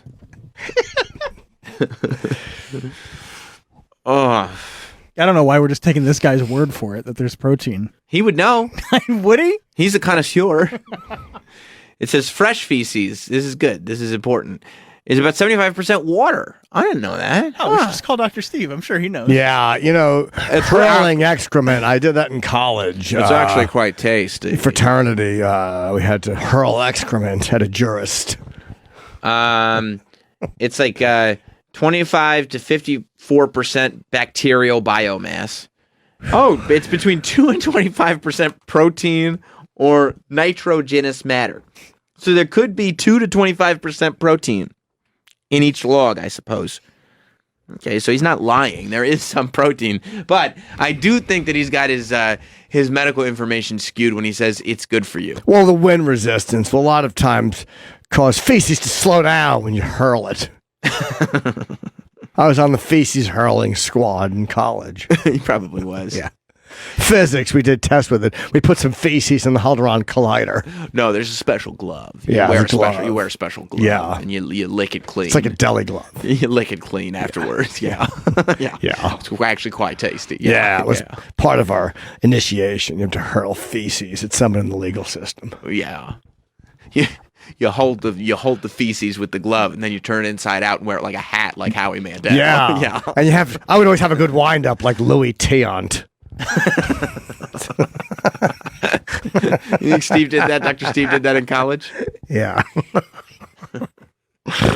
Oh my goodness. What a great story. So for worst weekend, who's fucking with that guy in jail? Oh my God, he just throw shit at you all day. It's a guy that ate shit and threw it at the judge. He's a hero in jail. He threw shit at a judge. Right. Even the guards probably respect that. Just leave him alone going forward. You sit there, you go through law school. You pass your exam, you pass the bar, you work so hard. It seems so difficult getting through law school. You got to read so much. Yeah. Then you go and you become an attorney, and you spend all those years doing paperwork at first. Then you become an attorney. You go through all that time. You finally make it, and you become a judge. So much work goes into becoming a judge. And what happens? You sit up at that bench, and some guy just shows up and throws his shit at you. He throws a log of shit at you. It's terrible. It's just horrible. All your legal mumbo jumbo can't stop a fucking handful of shit from flying at you. It got you nowhere. And you can probably hear it hit the wall behind you. Yeah. A log's better than mud. No, yeah, that's true. That is true. You could duck that. That's more like a fucking a 22 or 38. Mud is more like a shotgun blast. Right. It just spreads out when it gets there. A log, you can kind of do that George Bush duck and weave when he's getting away from the shoe move. Yeah. You know? But mud, there's no way. The area, it covers way too much area. You're right about that. And honestly, if I had to bet, I'm betting mud on this one. If there's enough left over that he ate some afterwards, unfortunately I do, and it is disgusting. I don't even want to bring it up over breakfast. Sure. But I think mud. Yeah. Unfortunately for the judge. Yep. Good handful of fucking unhealthy eating shit. That's right. That's exactly right. Put a bologna sandwich and coffee for breakfast in prison.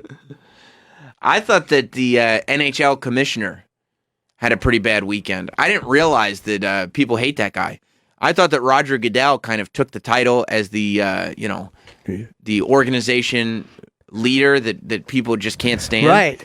But apparently, I mean, are there any hockey fans that work here? Travis? Why do they hate this guy so much? I don't know. Gary Bettman. I had no idea that Gary Bettman was hated. Travis, you watch hockey? I like hockey. Our new intern is a big hockey fan. Wyatt? Get Wyatt. Where's Wyatt? Wyatt. Oh, Wyatt Earp. Does Wyatt ever go pucking? Wyatt, you puck? You can ask him. Hey, what's up? What's your name? Where you calling from? Listen to Mike's voice in there. yeah. I mean, he's so... finally, there's a man working here. Yeah, what's your name? Where you calling from? Let me take your order. Hey. This is Wyatt. He's our new intern. Oh, yeah, Wyland, but yeah. Oh, that's right. See, I forgot. Yeah, his name's technically Wyland, but that doesn't strike me as a name. So It's not his name. I think Wyatt is a little easier. Scott Wyland. Yeah, that's what I mean, right? It doesn't make any sense. So I figure Wyatt's a little easier. Why do they hate him, Wyland? I'm not too sure the exact reason. Probably a big part of it is the lockout that happened in 2013. Okay. Yeah, but didn't he make a statement recently that he said we don't talk about old shit? Really? I thought so. I thought he came out and said, we don't talk about old shit. And so then it was like the fans had to forgive him for that. No? I haven't heard that yet. Oh, okay. All right. But I know, he's not liked. Huh. And a big reason was, that 2013. Do you like him? Not really. I'm not don't. crazy for him, no. So you like to see him? I like to see him get booed. I didn't even know this was a thing. I didn't care about the NHL draft. I thought it was stupid that they were doing the Stanley Cup Finals the same time as the NBA Finals. Makes no sense. Yeah, they always go at the same time. Dumb. Yeah. But then when I find out that the commissioner of the league is getting booed, I get interested. Yeah. Let me hear him get booed. I like it. So this is him. He's coming out. Hit pause for a second. He's in Vancouver, and this is the NHL draft. And just listen to an arena full of people rain down on this commissioner.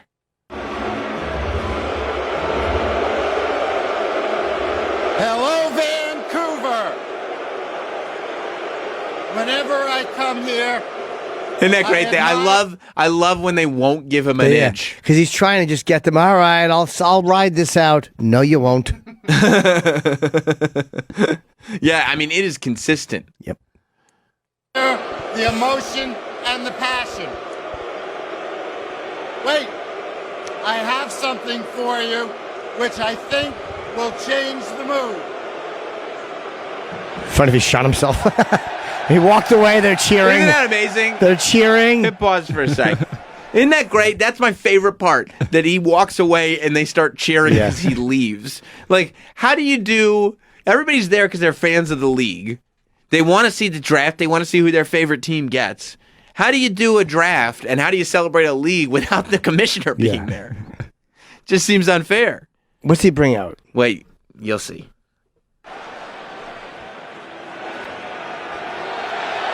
And he's coming back. These two guys are very much beloved in Vancouver. Who are they? Wyatt, who are these guys? Well, these I dorks. think those are the Sedin brothers. That's right. He's kind of like a Vince McMahon. Like, he's like loved, but like hate it, I guess, you know? No, I mean, wrestling fans actually like Vince McMahon. The character of Mr. McMahon on TV is a villain. But at the end of the day, if Vince McMahon comes out to give like a legit state of the WWE thing, people are going to go nuts for him. So why are they? Is he just bringing these guys out to stop the booze? He is. Okay. Probably, yeah. I get it. He gets it. And they are cheering. That's better. It's hard to believe that it's been 20 years since these two... You hear him start booing again? Isn't that great? They're not having it. Because, you know, none of your cheap parlor tricks are going to work here, commish. By the way, in sports, is there a bigger piece of shit move than the idea of the Rays being split between Tampa and Montreal? That's what they're saying, that Tampa Bay... What a fucking disgraceful idea. It makes no sense. Is Tampa not supporting the Rays?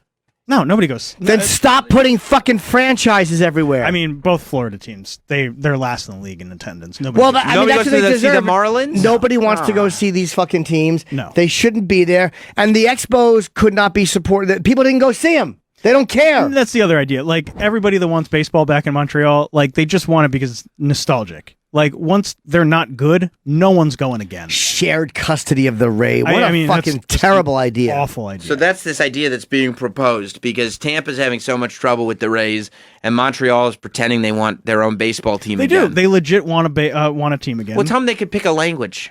Okay. That's You know fair. what I mean? Like, fair point. How about this? Montreal, you're running around, you're speaking French, and you want America's pastime. Well, they share languages. They want to share teams. What year did the Expos stop?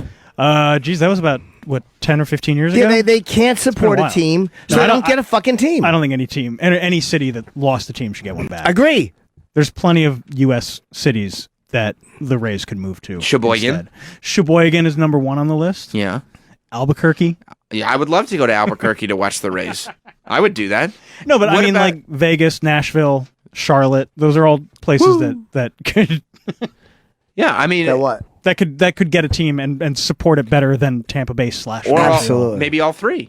Or all three. They They could could just share. joint custody. What a terrible fucking idea. So this. Well, yeah, because the issue is that Tampa Bay can't get financing for a new stadium. But what about for Why half? should they? No one's going to see him play. Fucking stop it. So what are they thinking? That they can't. So the proposal that people have put out is Well- is that the team, the Rays, will be split, and half the season they'll be the Montreal Rays, which, I think Montreal, Canada is full of Devil Rays, and the other half of it's about as much Devil Rays in Montreal as there is Jazz The in Utah. Montreal Rays and the Tampa Bay Rays. And the other half of the season, it'll be Tampa is where the Rays will be. So is the idea that because Tampa can't get a new stadium, that their old stadium is suitable for half a season? Well, the old stadium is the issue. It's get rid of that fucking huge dome that just looks like a big concrete building, which they built when they were so sure that they were going to get the team that eventually went to Miami, that thing just sat there for years and years and years. It's bad when the coach yells onto the team and yells onto the field at the players, and it echoes throughout the building. Yeah. It echoes everywhere. They're all there's Yankee fans in Tampa. They go to fucking see the Yankees in spring training. Nobody wants to see the Rays. So the idea is that nothing can happen for another 8 years because they can't negotiate anything before 2027. But why? To chill out. Because St. Pete has exclusive rights to the Rays through 2027. So why don't they just let it work itself out? It's 8 years. It's a non-starter to begin with because then the mayor has to grant permission for that to happen, and the mayor already said, "I'm not doing that." But the idea would be if they did the first half of the season in Tampa Bay, that would mean that they wouldn't necessarily need a domed stadium, which would make it hundreds of millions of dollars cheaper. Why? Because there's so much rain? Because there's hurricane season is half the year. Well, there's a lot of rain in Montreal too, and it's chillier there. Yeah, but they got through it. They get snow in August. No, they don't. The issue isn't Montreal financing their stadium would be a completely separate issue. The Rays want to do this because it would be easier for them to get financing for a new stadium. It's just a shit idea. It's a terrible idea. No player is going to want to rent two places, move their family half the year. And how could you have team loyalty? How could anybody be loyal to a team? Nobody in those cities are going to care about the team because half the year they're not there. Although it would be cool if they had half hats, where the hat was it looked like it was split in half. So one half of it was black, the other half was white, and the two team logos, it was two different hats, but it was split. You know what I'm saying? Down the middle. That would be a cool hat. It's such a disgusting and terrible idea. What are you going to split playoff games? Although my dad probably still wouldn't buy me that hat either. No, he wouldn't. Even if Jim Abbott was pitching a no hitter. No, it's a laughable idea. Nobody likes it.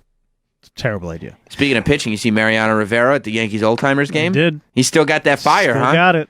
Paul O'Neill didn't know what to do with him. Did you see it? No.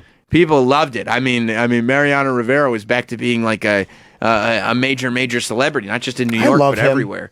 They aired it, I guess, on the Yes Network. They aired the Yankee Old Timers game, which is really weird to have players that I grew up with now in the Old Timers game. Yeah, it's crazy, right? Okay. It's always funny when Rivera's only been gone 5 years, right? And now he's in the Old Timers game, right? And you're like, blown by some guy that retired in 1973, Whitey Ford. But he really, Mariano Rivera was not taking it easy on anybody. He was pitching full speed. Of course he was. He started with a cardboard glove? I did not know that. Yeah, I heard that from a guy whose company got sold right out from under him. Can we see that? Yeah, here we go.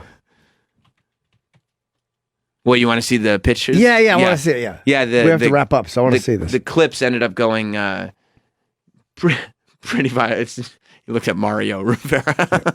It's a me. It's a me. Mario Luigi. Rivera. Hit my ball, Luigi. Yeah. I'm a pitcher. I used to play with an older pizza box. Luigi and Mario Rivera. Yes, I'm throwing the meatballs. You're hitting them with the sticks. Boo. Yankee, Yankee, Yankee, Yankee. All right, here we go. This camera's right on. This is great camera work. Boom. Wow. Still got that fire. Oh, wait, don't tell me who is that. That's Luis Guzman. Luis Polonia. Yeah, is that Polonia? Yeah, I think so. Yeah. What? He looks like he's been out of the game longer than 5 years. Yeah, he packed a few on, sure. Unfortunately. Little Louis Polonia. He's been enjoying his time off. He's telling Mariano Rivera, go easy. Easy. Mariano Rivera's like, yeah, fuck yourself. When am I going to get to be on this mound again? He's firing it in. Yeah, he He's looks still like throwing strikes. He looks like Henry Rowan Gardner out there. He's still throwing perfect strikes. Of course he is. He's not going easy at all. I mean, he's the greatest relief pitcher of all time. I know, but Yeah. come on. Does he have to go full speed against the old timers? And it would have been better if Joe Torre didn't fucking put him in the bottom of the 6th inning all the time. Okay. Relax. You pissed about that? Ah. I thought we don't talk about old shit. Pissed, huh? Yep. Yeah, he was doing that the whole time, though. Paul O'Neill was getting up there. Paul O'Neill had this look on his face like, why are you doing Well, this? Rivera was deadly on lefties, so I haven't seen Paul O'Neill in years. Yeah, it was cool seeing all those guys. All those guys that I watched in school. Yep. Yeah, he's a broadcaster for the Yes Network. Oh, is he? Yeah, with Michael Kay. That's great. Don't say it like that. No, I like Paul O'Neill. No, I'm talking to Sam. Michael Kay. Can I play the drop? Yes Network. Michael Kay, you say, huh? I like this Sam Roberts. Is that who you're talking about? Maud, you say? Oh. Yeah, he also talked about Sam. He said, You stupid fucking cunt. You're You getting- fairy. You're getting confused. Oh. Sam Roberts is a man. I don't know. I if like you- dicks. No. I don't know if you heard that one. There was construction hammering going on "Oh." at the same time. Fuck off! Well, Okay! wrapping up. Another fine episode. I mean, did you hear that? No. Oh, okay, good. That's the alarm. That's our Fred Flintstone alarm, letting us know it's time to go. Jim, you're going to be at the Borgata, is that correct? And also in Montreal. Yeah, so if you want to come out and come see us. Where's the email address for tickets? I mean, we Jim haven't officially Norton, announced anything. Heart's penis at jimlikesdick.com. Oh, okay. Cool. I'll sign We up. Oh, we didn't announce it yet. All No, right. not yet. No. But I mean, everybody's been. I mean, in the messaging. meantime, if you want to get on we do have an exclusive pre-order list, which is available directly in Travis Teft's DMs. That's right. So if you want to follow at Travis Teft, you hit him up in the DM. That's the only way to do it right now. We haven't announced the email, so my advice to you would be to DM Travis. Keep in mind, with Travis Teft, as he says, he's getting T-shirts made, and it says, with the Teft Tog, the DMs are always open. So hit him up No there. T-shirts and Is no that- photos. Well, nude photos, did you say? We'll say. I got more than one penis in my DMs. Is that right? Yep. Here you go. Is Just this like my your ticket in? Just like in your body. That's right. Your orifice is chock full of dick. He likes to sing the same song that you do, except it's two dicks in my mouth instead of. Two Tefts in my home. Yeah, that's right. Yeah, but Travis doesn't like to. Whenever he talks dirty, he always sounds like a boy, and he turns people off. He'll be on Grindr, and he'll go, "Yeah, I want you to come over and just put it in my hiney hole." Oh. Yeah, I can't see that working for anybody. All right, we will see all of you guys tomorrow. I believe tomorrow we've got Deezus and Miro coming in, and the legendary Mehran is coming back. Is that Yep. right? I believe so. I can't wait. We'll see you then. Goodbye, everybody.